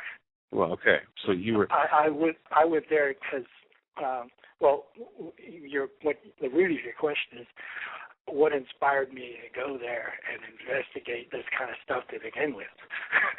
Well, yeah, or would I be able to go there and say, hey, turn off the lights, turn on the UV lights? Well, you used to be able to. If you go there, if you go to the website for the Alexander Masonic, George Washington Masonic Temple, you go in and you'll click on and you get to the cryptic room, but they won't show you that.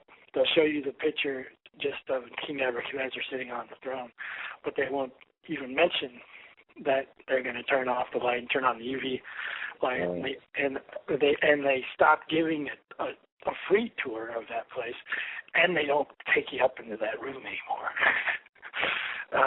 But they did back in the mid '90s, and I've been to all these places here locally, like the world headquarters, that supposedly either today or on 2012, like Tom Horn was mentioning, where Albert Pike's buried or entombed, whatnot, 13 blocks up from the cornerstone of the White House at Scottish Rite World Masonic headquarters. They do the invocation for Lucifer to enter into the new pharaoh, or the host of the god, being inaugurated. And that would be obviously the President of the United States, which ties into this whole god of Sirius that would be depicted as George Washington on the dollar bill. That's the god that they would trust. And so that whole image of the Goa'uld or Stargate reality of timing reflects the 2012 prophecy of that line of prophetic fulfillment, where I believe Tom Horn mentioned the painting of the Aztec 2012 calendar inside the Capitol Dome that has the fulfillment of a prophecy of the white god of Sirius showing up on a date specific, and that's when Cortez met Montezuma. Right. So, which I find what you're talking about to be extremely important, and people might say, well, why? And Joe and I think, you and I, Joe, you and me kind of get into, we kind of talk about the importance of this, you question, I think sometimes, well, why bother with, what's the basis? Why is this so important? But to me, I think it's to not understand what these people are thinking, because this does relate to 9/11. This does relate to what happened in the 90s, and of course, subsequent to 9/11. The $1 trillion conspiracy that we've been subjected to. It's all of this, and think about this. Now, since we mentioned about Lincoln and the comparison to Obama, Lincoln issued greenbacks and was shot in the head. JFK, he issued treasury notes. I've got one, by the way. Well, and he also, just before they shot him, he mentioned that he talked about the secret, cabal behind the government itself, within the government, and then after that, they took him out. That's true. And then, one question leads to more questions. And I'm looking here, once again, people could say, well, what does that have to do with current events? Well, if you look at what happened and what they've put into play, I think we could, I don't want to say predict, but anticipate what can happen next. Because, caller, you mentioned something here about the missing money out of the Pentagon and the missing money out of the trade towers. People don't understand. I mean, people look at the $4.6 billion windfall for the Larry Silverstein and think, well, wow, that's what about the secret $16 trillion loans that were given out?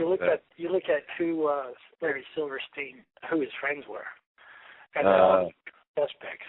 Yeah. You're talking, Tiny Turbo Tim. You're talking Jamie Dimon, you're talking Lloyd Blankfein. They all run in the same circles. You're talking the Pete Peterson Institute guys who make videos about what you're talking about, what's their next step. And in one of their movies, which premiered in the White House, which is called Nuclear Tipping Point, at the end of one of the trailers for that movie, is Henry Kissinger. And, this is the guy who said on the exchange floor in New York that Obama, this is the first time he was elected, had an opportunity to use a crisis, And so what they've been, forecasting all along is that, if they blow up a weapon of mass destruction somewhere, like in a theater nuke or something, anything, it doesn't really matter. In a place like New York, wherever, it doesn't matter. After that, the world changes. Right, and they already have everything set up, which you guys are talking about with the microphones and all that stuff. Believe me, that's just nothing. But the whole thing is designed to establish a New World Order security matrix and more of a borderless singularity, which is not a Christian thing or an American thing or a constitutional thing at all. And so you look at why did they get rid of the protections like Glass-Steagall? Why did Brooksley Born get hammered so bad by, guys like Larry Summers and Alan Greenspan? And she was proven to be totally right. And nobody's in jail. As a matter of fact, they're promoted. They're making bonuses off of taxpayer bailouts through the legislative branch and signed by the executive branch, which is rehashing its oath of office today. I think what you're saying, caller, is absolutely, to me, astounding, because I've run into the same things. The depth of what we're seeing here. I gotta tell you what I've found, and folks, and Joe, you tell me if I'm crazy or not. Right. I'm beginning. Well, no, Joe, don't. Never mind. But I gotta say this: the more I look into Obama and his background, the more I think that he was created by the CIA. I call him Rosemary's Baby, but now that he's reelected, I prefer Tom Horn's title, Apollyon. The guy who made Zeus's, seat of Satan's model for his first announcement in Denver. True. With thunder, the Arabian horse in the station in the Mile High Stadium there. All of this overtly satanic stuff that a Christian would spot pretty easily. A Christian who's spotting, who would spot that, would easily spot it because they're paying attention, because they're, inspired to, go to a place like the Hagmann report, or go online and do the research for themselves. But like your son was mentioning, there's a great deal of people out there who don't really know what's going on. Very true. Yeah. But the more we talk, the caller, I love it. I mean, callers like you, the information in which you provide, the more we talk about this. This is warranted because this is background for an ongoing investigation to find out what's taking place, what will be happening to us, what the motive is, what the means are.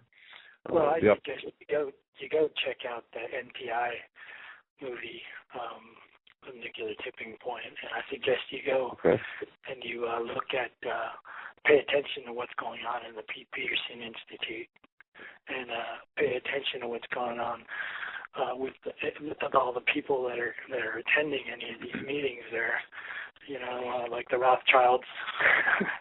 Of course. And because they show up there. Very good. All right.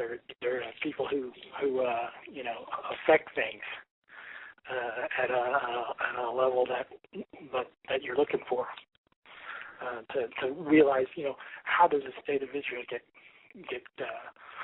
established through slaughter, and you have to have somebody banking off of that slaughter.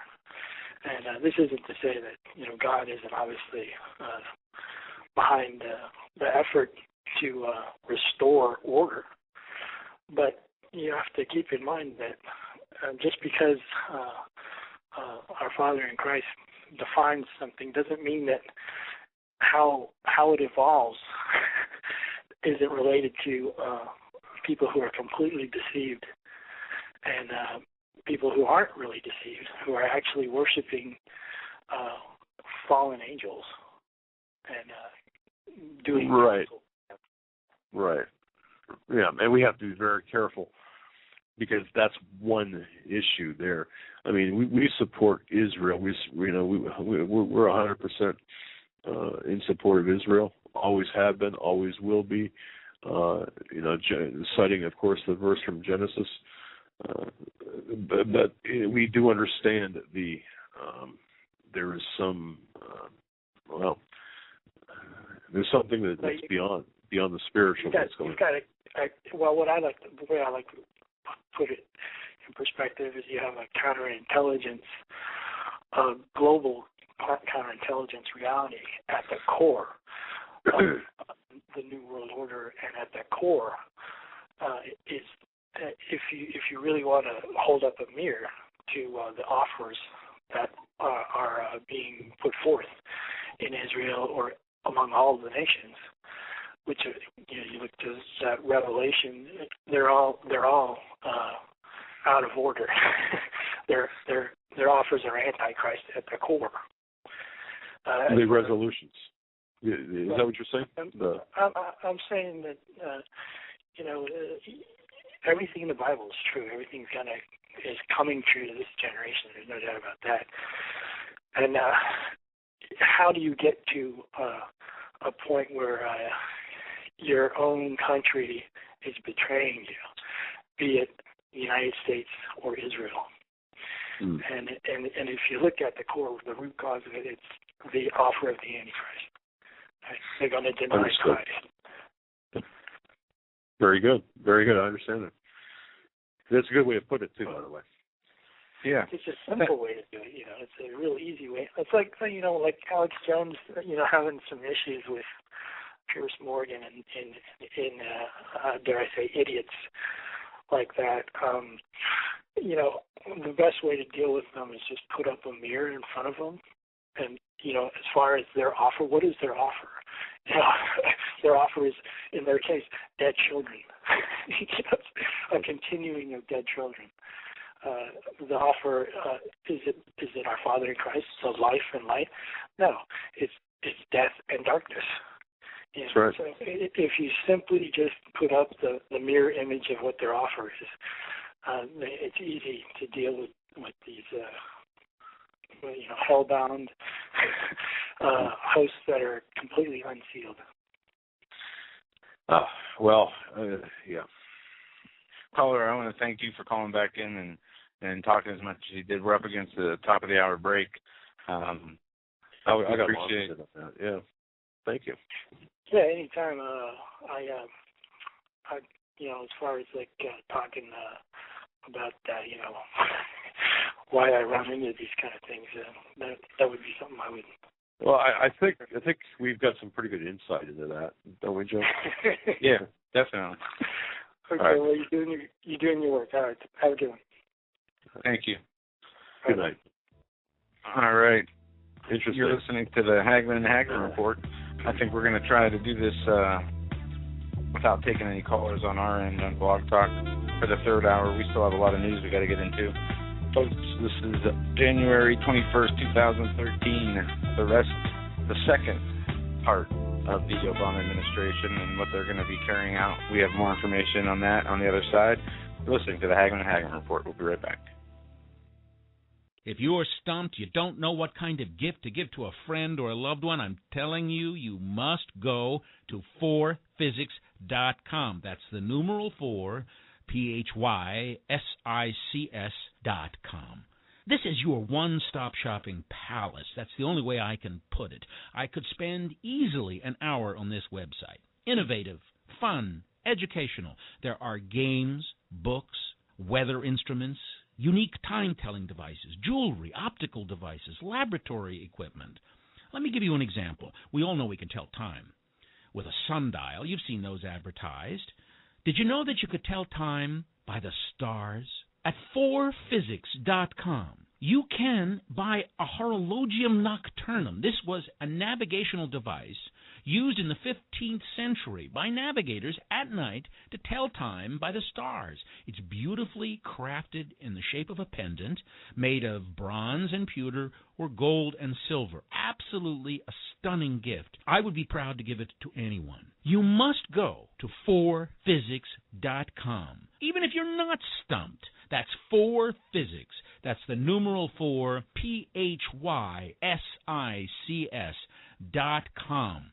It's your one-stop shopping palace. Any problems that you have, I don't know what to get Grandpa, I don't know what to get my loved one, that's unique, you will find it at 4physics.com. Please take my word for it. Go to the website, but give yourself a lot of time because you're not going to want to leave. 4physics.com. Folks, I want to tell you about a sponsor of ours, Granlund Firearms of British Columbia. That's Granlund Firearms of British Columbia. Now, you probably can't understand what I'm saying because I'm clogged up and I'm just it's hard to understand when I've got this head full of congestion. Anyway, Granlund Firearms, Carl Granlund and his wife operate a fantastic store. If you live up near British Columbia, Campbell's River, you've got to stop in and check them out. But they provide all the gear for hunters, the supplies for hunting, including new and used rifles, shotguns, a lot of brands too. The Mossberg, Marlin, Browning, Weatherby, Remington. If you're up in Canada and you're looking for any kind of supply for hunting or for survival gear or for whatever, stop in or just give them a call. Or better yet, visit their website. Go to HomelandSecurityUS.com. Click on the graphic on the right-hand side. It says Granlund Firearms, and pay them a visit on the Internet. And while you're there, I've got to tell you, folks, you've got to get a copy of their book. If you want a good, I don't know. I'm trying to think of a word. I had this in my hand this weekend as I was recovering, and it's called Treed Beyond the River, Cougar Hunting on Vancouver Island by Carl H. Granlund. What an interesting perspective. What an interesting, now I'm not a hunter, but this kept me really interested. The various events, various activities, various descriptive. It's just a great book, folks. Great book. It's called Treed Beyond the River, and that's by Carl H. Gremlin. But folks, stop in to GremlinFirearms.com. That's GremlinFirearms.com. Tell them Doug and Joe Hagmann sent you, but don't refer to this particular live read. Just tell them Doug and Joe Hagmann sent you.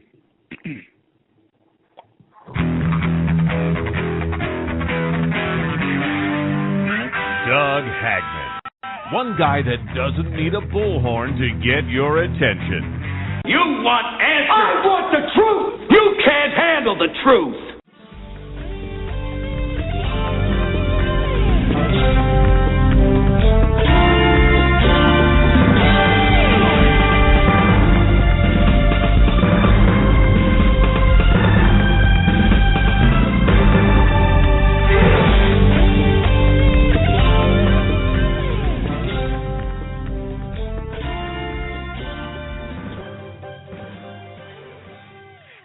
Welcome back, ladies and gentlemen, to our third and final hour of this Monday, January 21st, 2013 edition of the Hagmann and Hagmann Report. I'm Joe Hagmann, my co-host.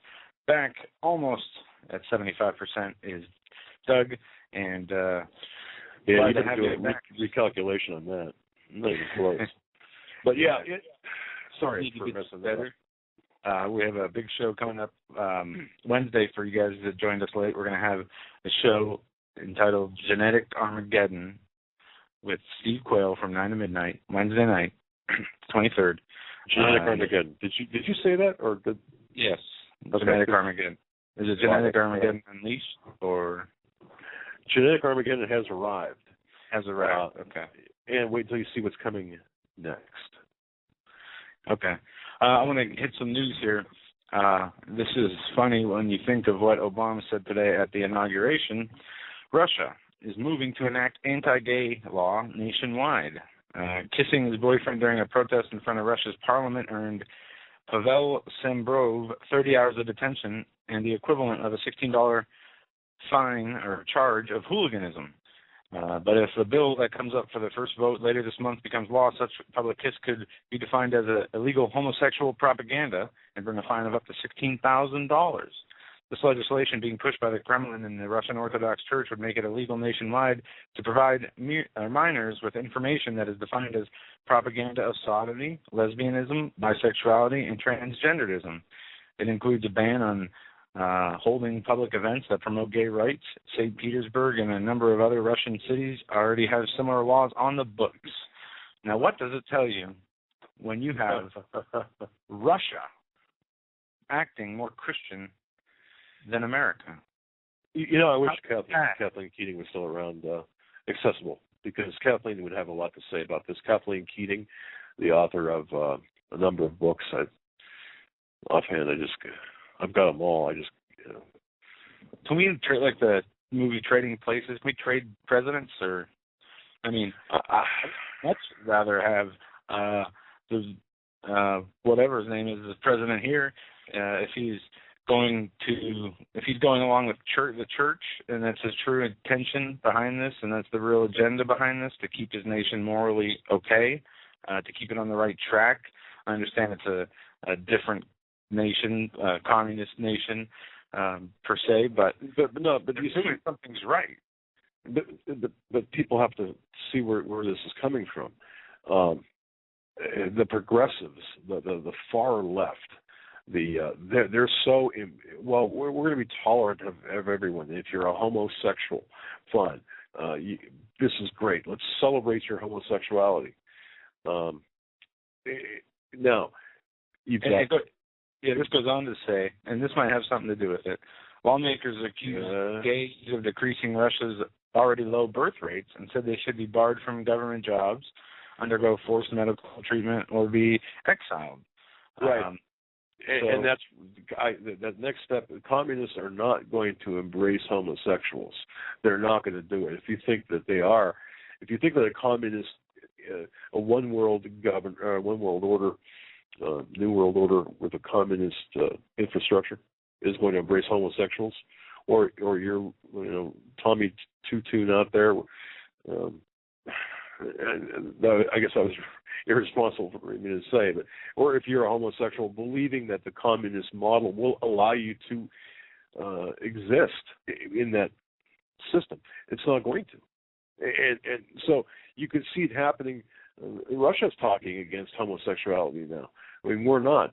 But why? I mean, it bothers me that they are, and it doesn't seem genuine, other than maybe they consider it a public nuisance or some type of problem to their ability to. I mean, I see how they would come against it, being the majority goes the state. It's the state that is the number one thing in Russia, so they need families to produce kids so they can keep producing. I can see that angle of it, but I don't buy the religion thing necessarily. The angle that they're saying No. They're not going to be tolerant of any other's religion or any other anything but heterosexuality. Look at the communist model, and they're just a little further advanced than we are right now in terms of where look at the communist model where they're at. This is the move to the one world global governance where homosexuality is not going to be tolerated. Sorry, Anderson Cooper, but for the very people you stick up for, they're going to be responsible for coming after you. But yeah, I understand what you're saying, though. Yeah, I mean it's Russia. Come on, really? Yeah, it's a time to move. I mean, we see what's going on, and our nation embraces homosexuality in a way that no other nation that does or has, really, except maybe in old biblical times, like Sodom and Gomorrah, where they do it openly, and that was the charge of their crimes, was the strange fornication and the unnatural fornication. That's why they were destroyed, and we're there, in my opinion. As a nation, the people, they don't. It's not about getting married. If people choose to be homosexual, that's their choice, and they're turning their back on what the word of the Lord says. You can't stop people from doing that, but you can't. What they're doing is taking it a step further and saying, well, we're going to change the definition of marriage from a man to a woman to two persons. And we're going to make churches who don't believe in it or believe that it's evil perform these marriages, or else they're going to, be shut down. And I mean, it's this whole they're trying to change the culture. They have changed the culture to a point where they've normalized homosexuality in America, and that's one of the communist infiltration goals. Well, it's 100% correct. They're redefining marriage instead of reinforcing marriage. Right. I wanted to hit this piece of news. The Trans-Pacific Partnership trade agreement is a top priority for the second Obama administration. With just 2 months until the next 16th round of negotiations of the Trans-Pacific Partnership being in Singapore, supporters of the named Free Trade Agreement are ratcheting up their number of reporters favorably promoting the formation of the regional trade bloc. In an article published by World Politics Review, for example, Edward Alden writes that the Obama administration's acceptance and acceleration of the TPP is the biggest swerve away from a global Great Depression. Alden writes, the global financial crisis of 2008 and the recession that followed produced the first steep decline in world trade since the Great Depression, yet rather than falling down, the United States and other countries have managed to swerve and keep going. The biggest swerve was the embrace of regional trade liberations, starting with Asia. Identifying the TPP as the president's top trade priority, Alden suggests the embrace of regional trade liberalization will keep the United States from falling down the steep decline towards economic devastation.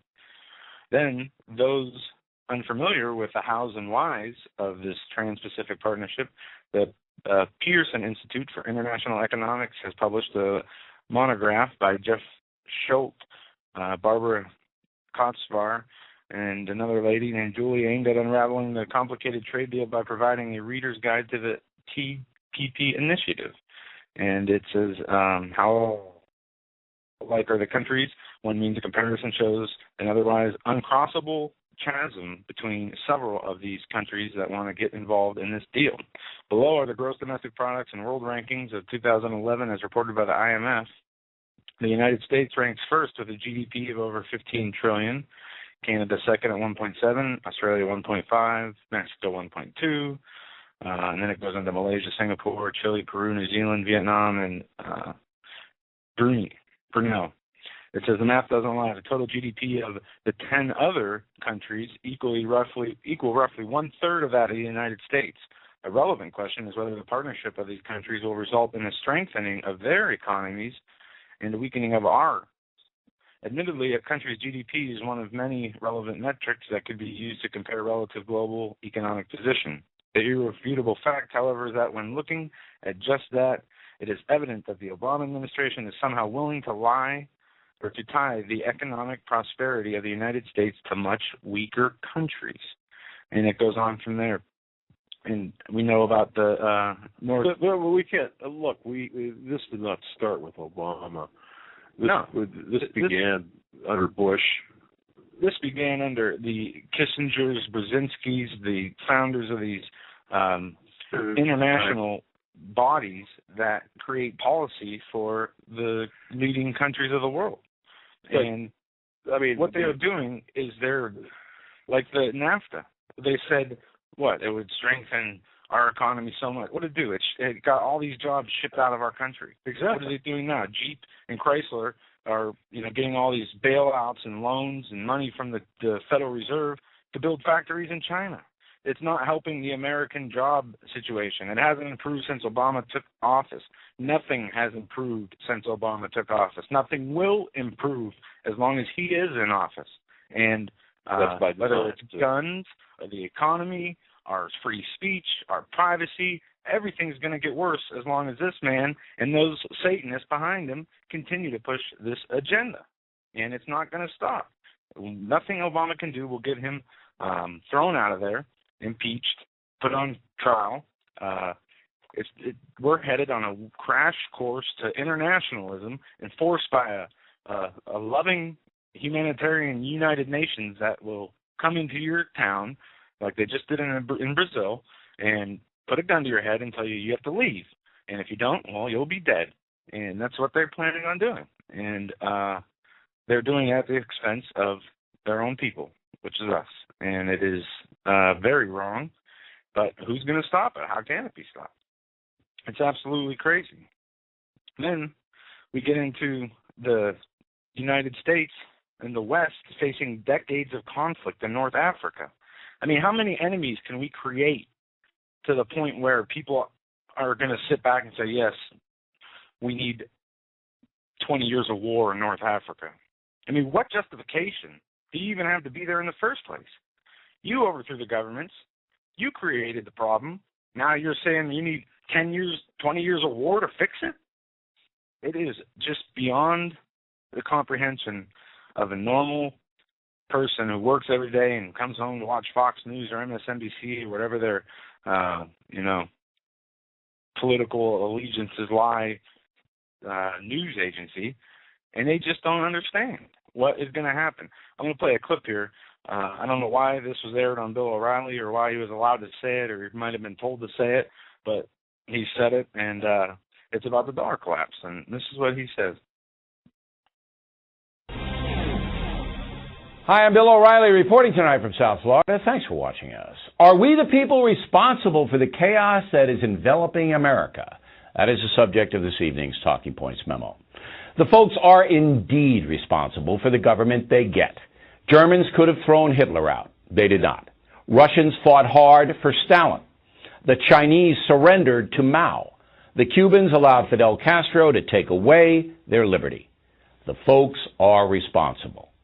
And now Americans are faced with a citizen challenge, not at the levels of totalitarianism, but a very serious economic situation.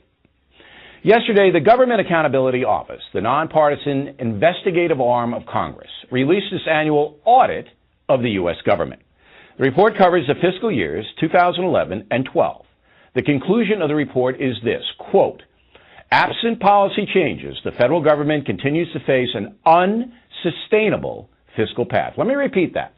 Absent policy changes, the federal government continues to face an unsustainable fiscal path. If the feds do not stop the wild spending and do not reform Medicare and Social Security, the U.S. dollar will collapse. That means that all of our savings, all of our investments, our homes, and everything else will blow up before our eyes. Now, chances are you will not hear about the GAO's report today, except on this program. The liberal media will not tell you what is going on. The reason? President Obama does not want to cut federal spending or reform entitlements. That is crystal clear. And the media loves President Obama. So the folks be damned. This is like telling people standing on a beach, hey, a tsunami's coming, and if you don't move, you're going to be killed. But the beach folks say, I like it here. I'm not moving. And then eventually the wave sweeps them away. That's exactly what's happening now. We're living in a country that's polarized. We're also living in a country that is becoming addicted to machines, the internet. We discussed that last night. Many American citizens, perhaps most, are now too lazy to pay attention to their country. They're selfish, caught up in individual pursuits. Thus, the federal government has been allowed by we the people to get out of control. Last year, the Fed spent $1.1 trillion more than the government took in. That is grossly irresponsible. The debt now approaching $17 trillion. President Obama, the biggest spending chief executive in history. So, I have to play Paul Revere here. I have to continue to tell you the truth. But I also believe many Americans simply will not listen. And even worse, they are not smart enough to even care. Disaster could be coming. Okay. Paul, I got to tell you something, okay? How disingenuous is that man to say... It's disgusting. He said it's like... I guess he compared himself, or saying, hey, there's a tsunami coming, and people saying, I don't care, right? He's got to be the Paul Revere. But see, here's the thing. At every turn, every step of the way, Bill O'Reilly, you did not allow for any questioning of the pedigree of Barack Hussein Obama. Not once did you question his identity. Not once did you question his, lineage or his eligibility. Yeah, nor 9/11, nor the Patriot Act, nor the taking away of people's rights. He's been a gatekeeper of the media, and he always has been. This is no different. My question is, the reason I played that audio is, why was he allowed to say it, and who told him to say it? He was obviously told to say it, as he is most things that are anything newsworthy. And he's told what not to say, definitely. So why was that allowed to air? Was that a warning, or was that a fear move? No, I mean, I think the dollar is going to tank. I mean, it's a mathematical certainty, right? But we know that. Sustain. And people who watch Fox probably know that. I would hope so. But now you've got the people who just watch O'Reilly, okay, and his form of liberalism, which is liberalism light. I wouldn't even call it conservatism. It's just liberalism light. I'd rather watch Styrofoam disintegrate. I mean, it's crazy that these people listen to this stuff. I got to be the Paul Revere here. No, you shut up and do what you're told to do, and that's all you do. Where was he 4.5 years ago when the issues were being brought up? He was busy marginalizing and really taking people like Orly Tates to task. Love her or hate her, look, she was out doing a job. Various other people he wouldn't give the time of day to about the Obama eligibility issue. And like you mentioned too, look at all of the conspiracies, if you will. Yeah, nobody wants to ask questions unless it happens to benefit their side of the political aisle they're paid to be on, or especially in the media. It's all controlled either way, especially on the mainstream, from Hannity to O'Reilly to Schultz to Matt Al to Beck to any one of these people who are out there, really coming after people who ask questions. And when you see that, when people are asking normal questions and getting, they will go on their shows, ask normal questions to these people, get mocked, name-called, ridiculed, marginalized, these people are paid to do what they're doing, are paid to say what they're saying. The questions were never answered. Exactly. No, you're right. You mentioned Rachel Maddow, and I don't know if I had mentioned this on an earlier program. I think it was last week sometime. I happened to catch her program where she was talking about the Obama's gun plan, and specifically she was talking about these evil black weapons, these assault weapons, murdering our children, and what an affront. Like they got loose from the zoo? Pretty much, right. That would be that anyone who could possibly entertain the thought of allowing possession of these evil black rifles, these assault weapons, they're incredibly. She was really anti-gun ownership, of course. Of course. But what got me at the same time was in the corner and throughout the broadcast, I think it was that day or the day before, I don't know, maybe the week, was the happy anniversary Roe v. Wade. Oh, yeah. Just like Mr. Andrew Cuomo last week. And I don't know if you heard about that, what he did with abortion, what he made or is trying to push through some of the most comprehensive abortion legislation in New York history. Okay. And he's a Catholic. And he's against guns killing children, right? So these people I get you. Yeah. use children right to pass through their political agenda, at the same time advocate for the murder of those same children who just haven't come out of the womb yet. Right. It is complete, like I said, the disconnect. And for the people who don't understand it, I mean, open something.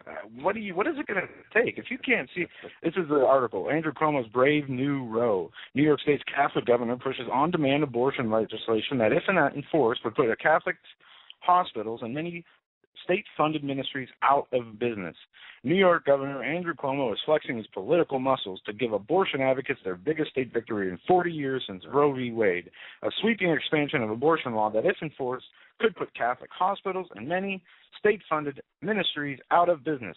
Cuomo's approval ratings have topped 70% for 6 straight months, and with just 2 years in office, he's already passed through the most controversial same-sex marriage legislation and the most restrictive gun control laws in the nation.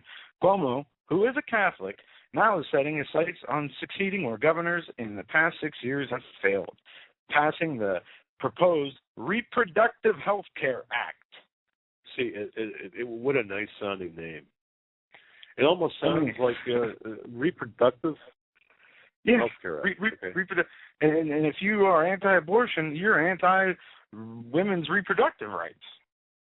It is the most blatant double talk, hypocrisy, lying, slimy, garbage men that these people are. How do they get away with this? How are they not hung for treason in their own state capitals by the people who work under them? I don't understand it. Where are the sheriffs that sit in these meetings and protect these people? Don't they sit there and sit back and say, are you serious? You want to ban guns because to save the children, but you want to push through legislation that kills lots of children? Doesn't make sense, Governor. You're starting to sound irrational. I'm going to have to take you in. Where are these people who will stand up for this country and stand up for the unborn? this governor would sign, well, not in New York State, but somebody shoots a pregnant woman, say 6, 7. Oh yeah. Right. Oh yeah. 2 murders. 2 murders, right? Yeah, they'll count a 6-week-old fetus who gets killed inside of a woman who was shot to death. 2 murders. Right. At the same time, 3rd-term abortion, no problem.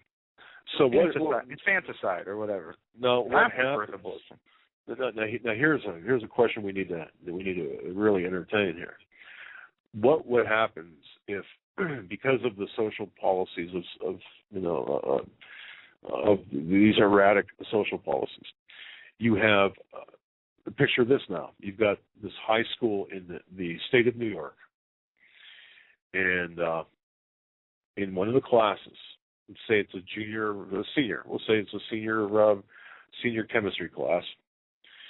And let's see, in the senior chemistry class in this high school in Governor Cuomo's state of New York, you've got 6 teenage girls that are pregnant because, of course, it's favored.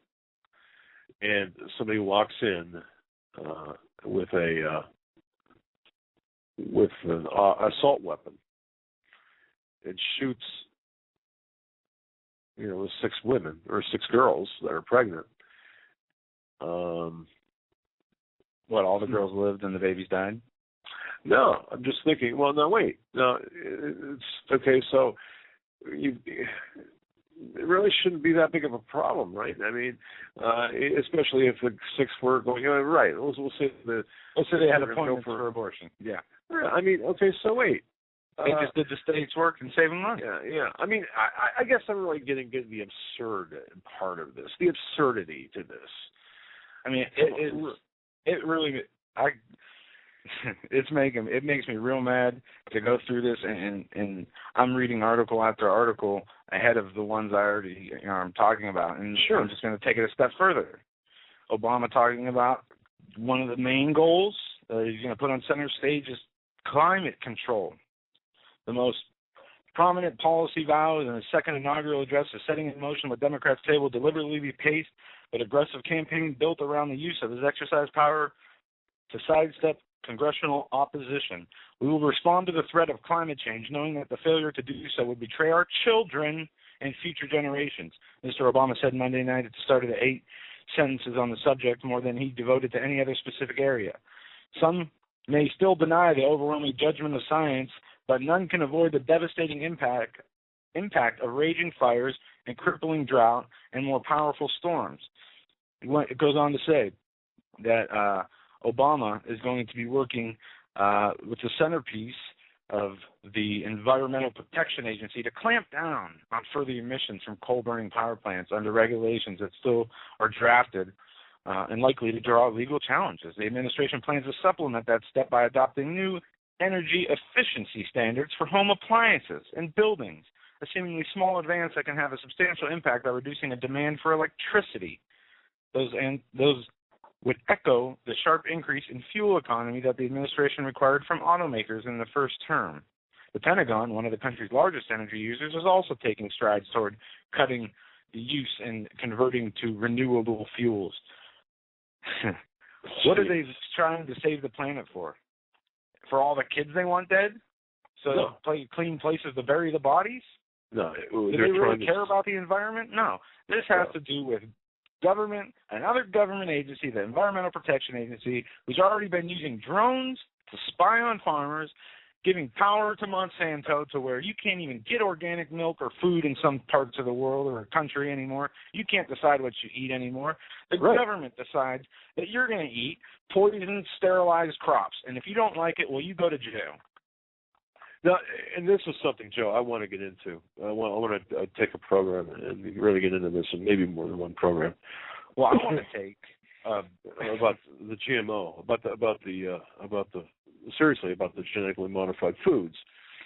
When I was at the store last week, I was looking at the labeling for GMO labeling, and I was as a matter of fact, I was in the Whole Food Co-op store first time ever I was in that store, and I asked about the genetically modified, the GMO labeling, and the woman said that they're fighting, that sometimes you can't tell. You won't be able to tell by looking at a label. For example, seeds. And I'm new at. I'm not very adept at like making my own peanut butter. You go to the co-op store and you can make your own peanut butter. I've never seen that before, but she said normally if the product is from a local farm, we're able to tell if we know what kind of seed it is and if it's genetically modified or altered in any way. But there's such a fight going against the identification of this. So I want to find out who's behind the fight. Well, we know, I'm sure, but let's get into that a little bit more. This is not to save the environment. They go on to say the approach is a turnabout from the first term. Surprise! When Obama's guideline principle was trying to pass the cap-and-trade bill, was the bill that wasn't a negotiated legislative solution was likely to be more politically palatable than regulations by executive fiat. Now there is a broad exemption that he will follow up with his first big use of the EPA's power to rein in emissions. Proposed rules last year for new power plants, with a plan to crack down on emissions from exiting power plants or existing power plants. And it doesn't just stop at power plants. It doesn't just stop at your car emissions. It doesn't just stop at your breathing emissions, okay? They are going to pass a breathing tax. I mean, these people are insane, and I might sound angry. I am, and I'm keeping it cool, but just to see what's coming, I mean, so fast. His second term, boom, he's sworn in. All right, this is what I'm going to do. Everything I said before, forget it. Now I'm going right for your throats. And you're not going to do anything about it, and sit down and shut up, or you're an extremist terrorist, and we'll disappear you. So at which point, where's the tipping point for the American public now? Now, when we get if it were me, I'm past my tipping point. Well, but I can still maintain a calm and collected mindset, knowing I have the Lord to as my protection. Okay, Bill O'Reilly. Wait a second. Bill O'Reilly's okay with the lock-up documentation on. Well, let's just say Bill O'Reilly's the average person in America. Okay, I'm not just to say he is. He's okay with the lock-up documentation on Barack Hussein Obama. He's okay with the sexual assaults at the airports. He's okay with. He's okay being charged with sexual harassment. Remember, he had his staffer. He settled the lawsuit for sexual harassment. That's true. And I remember this after he went after some entertainer because they were going to be a Pepsi advertiser, and they said it would put a bad label on Pepsi. At the same, like right after that happened, he gets in trouble for the sexual assault scandal. But he's still working there, you know. Well, because he's effective at reaching the idiot people that listen to him, like he's Obama and they're his supporters, or like I'm not even going to make the other comparison. It's just disgusting. They know what they're doing. They have this media complex set up. They know what they are doing. Bill O'Reilly has the highest ratings out of all the dumb talk shows on any of the major networks. So he's obviously doing something. I don't know what it is. Maybe they hypnotize people during commercials. I don't know. But he has the majority of Americans, you know, if you would bring these issues, do you support abortion? Do you support gun control? Well, why do you support the saving of, you know, why do you support gun control for the, you know, to save people's lives but advocate the murder of other lives? People would probably have a brain meltdown and die right there from just the thought of having to think of how to justify or rationalize that. I mean, it's I don't understand how more people aren't eyes wide open, seeing what's going on and scared out of their minds for this country. Well, it's a good point.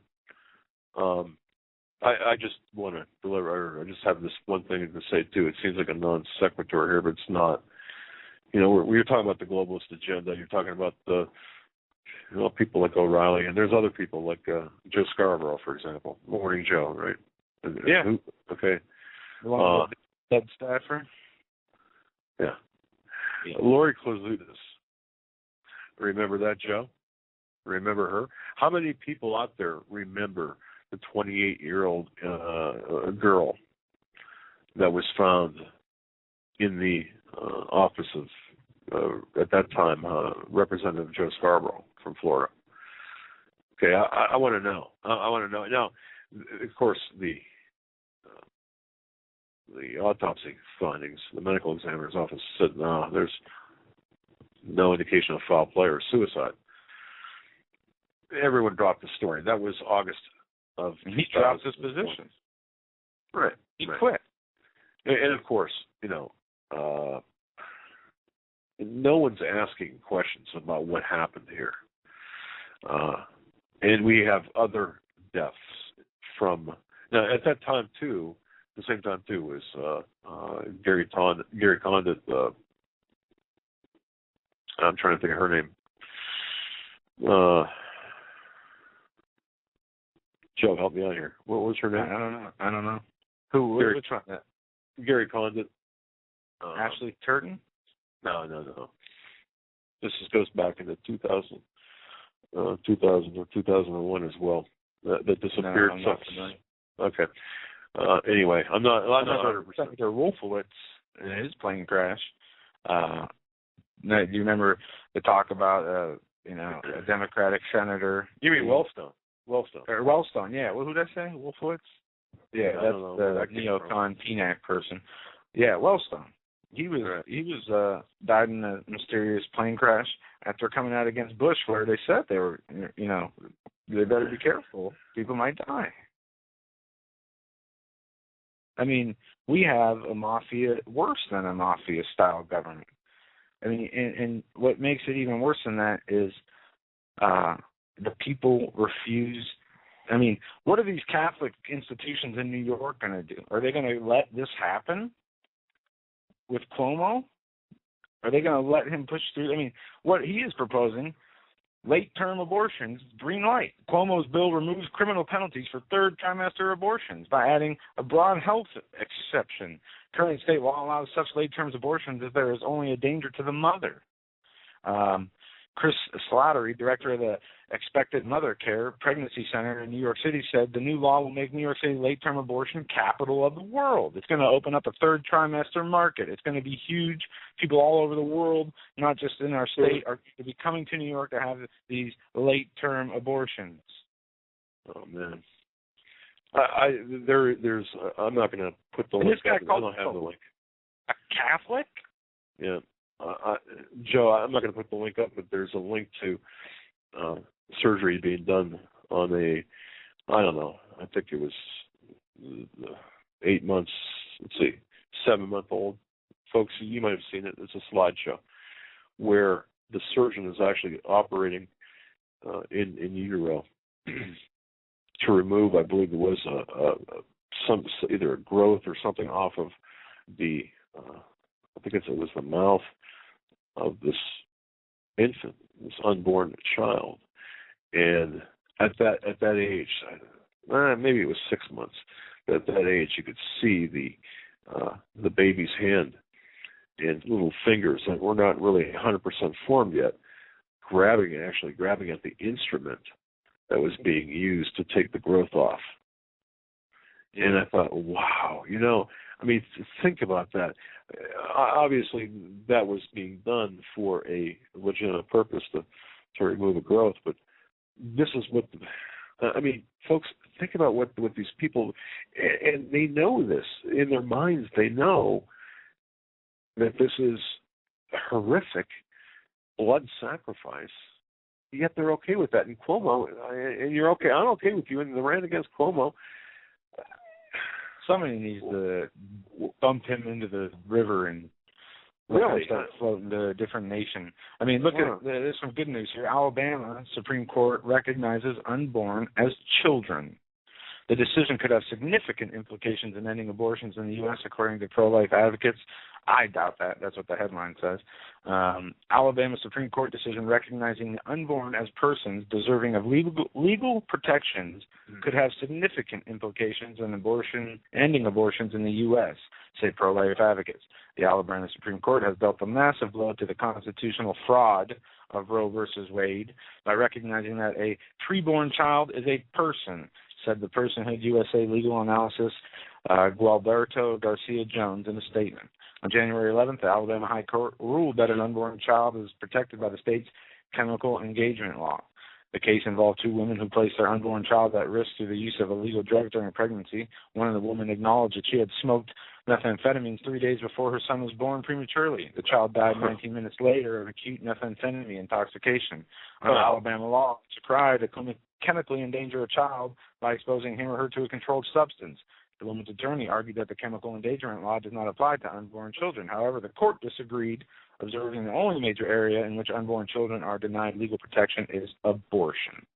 So, I guess what we could say here is this is the cornerstone, not the capstone, the cornerstone of our schizophrenia, of our political schizophrenia, our spiritual schizophrenia. It's okay to kill, late-term unborn children, or any unborn child. No, it's okay to kill anybody. No, not with the evil black rifle. You can't. No, that's what they really want, but they just don't say as much. They try to ban it. I mean, look at prohibition, look at banning of drugs. That's really stopped drug use in this country, as it sucks in most of the drugs of the world. It's prohibition. What did it do? It made the criminals lots of money, along with the governments who were getting, part of that. Why are we in Afghanistan? The heroin production's been up every single year since we went there. And where does that go? It comes right back here. These people are hypocrites. They have no value of human life. They have no value of the Constitution. They have no value of the Bible. The only thing they value is how to suck money and destroy people and their souls. Unbelievable. That's where their value comes in. That's where they get their energy from. Right. And it's disgusting. And taxpayers are paying for these abortions unwillingly. So do we have to stop paying taxes? Maybe. I mean, these people need a slap in the face like nobody ever in history has. And how can you deliver it? Not a literal slap, but how can you hit them where it hurts without doing anything illegal or anything by non-compliance? And it might be illegal in their mind, even though it's not illegal really under the Constitution. What can we do to stop this craziness from continuing? Well, and this is something I wanted to get into. Actually, I wanted to really have prepared for this week, and something we mentioned last week was, getting together on the proactive side, getting people together for educational purposes, talk show hosts, and what have you, to really. No, I agree. That does serve a purpose, and it helps educate a lot more people. But we got to think in real life, not just talking. No, yeah. We take to shut Andrew Cuomo's mouth and his ability to create or pass laws in his state, along with any other person who advocates abortion or the killing of babies with one side of their mouth, while saying we need to save the children, so let's ban guns with the other side. But you're attempting to fix a spiritual problem with a political solution, like Steve Quayle says. You can't do that. I'm not going to answer that because that's not where my mind is right now.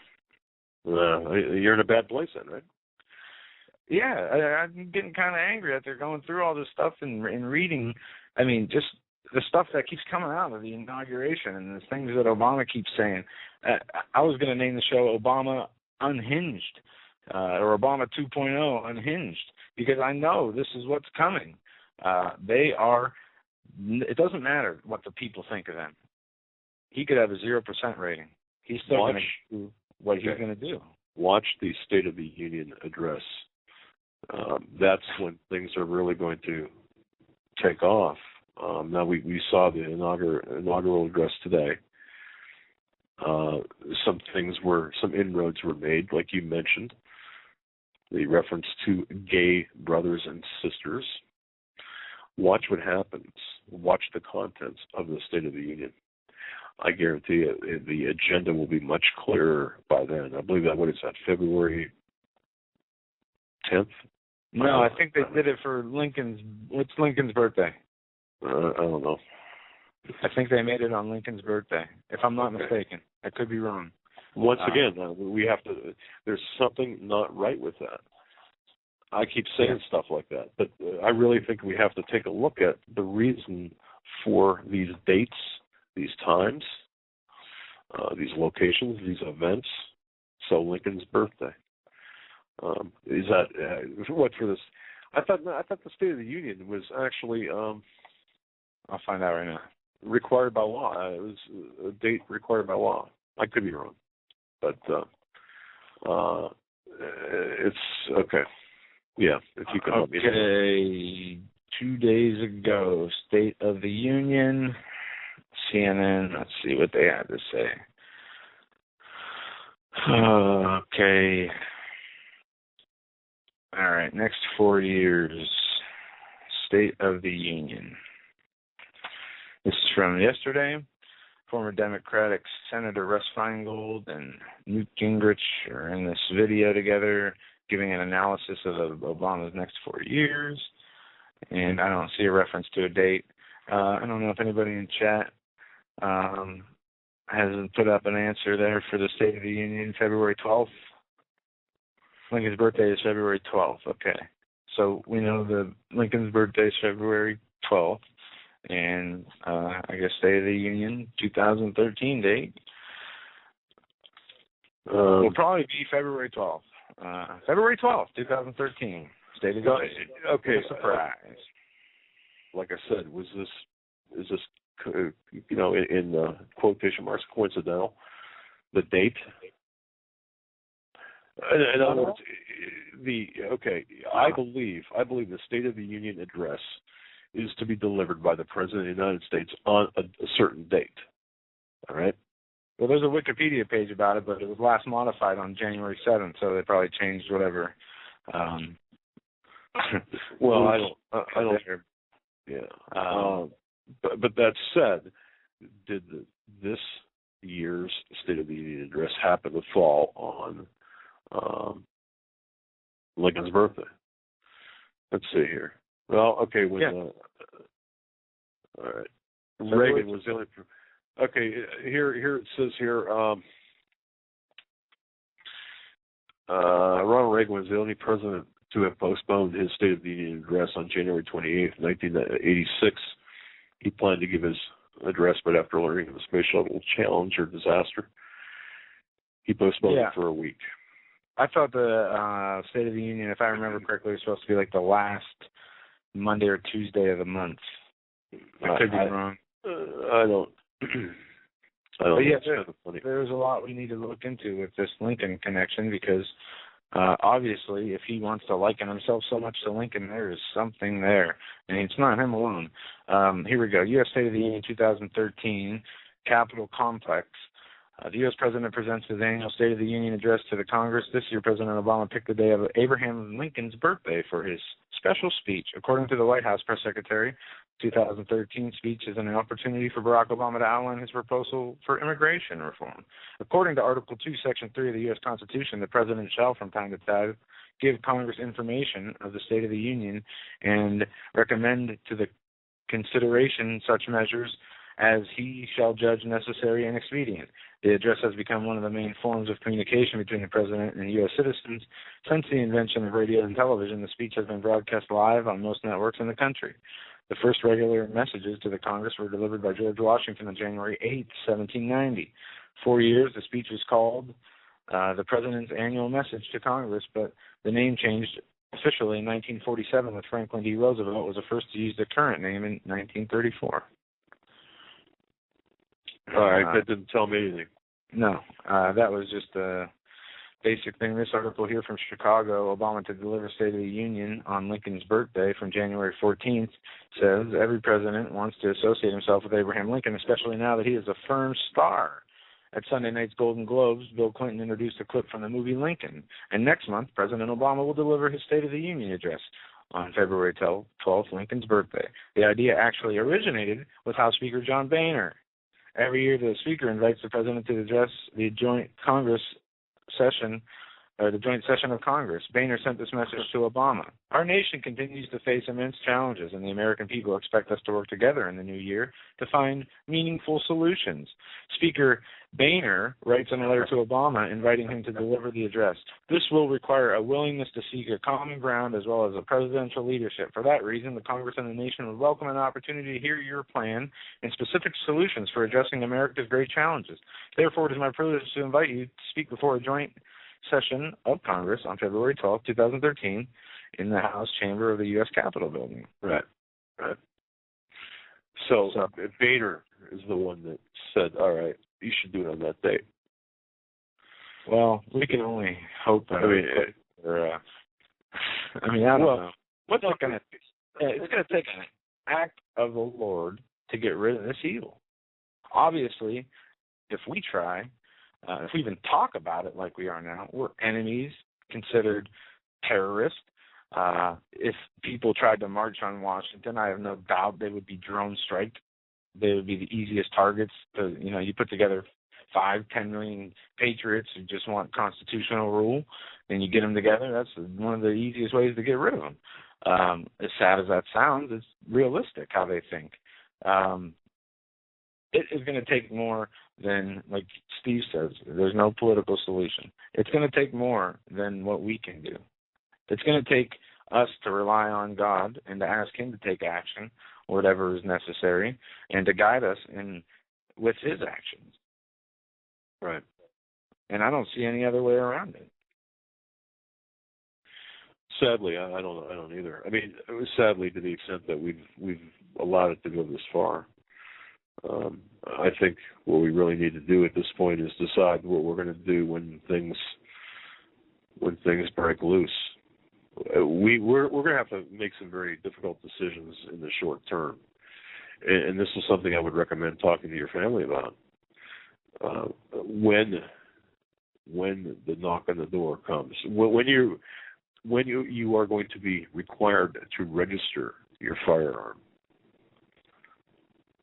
All bets are off then. Well, I certainly... For most people.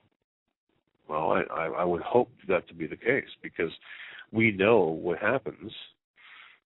Central registration leads to confiscation and genocide. Going back to the 23 executive actions and orders taken by Obama on this gun registration, the article back to the Natural News states, so now the stroke of a pen, Obama has transformed the entire industry of modern psychiatry into the thought police with Judge Dredd-like authority over your life. No judge, no jury, no due process. You're guilty by decree. Wait a second.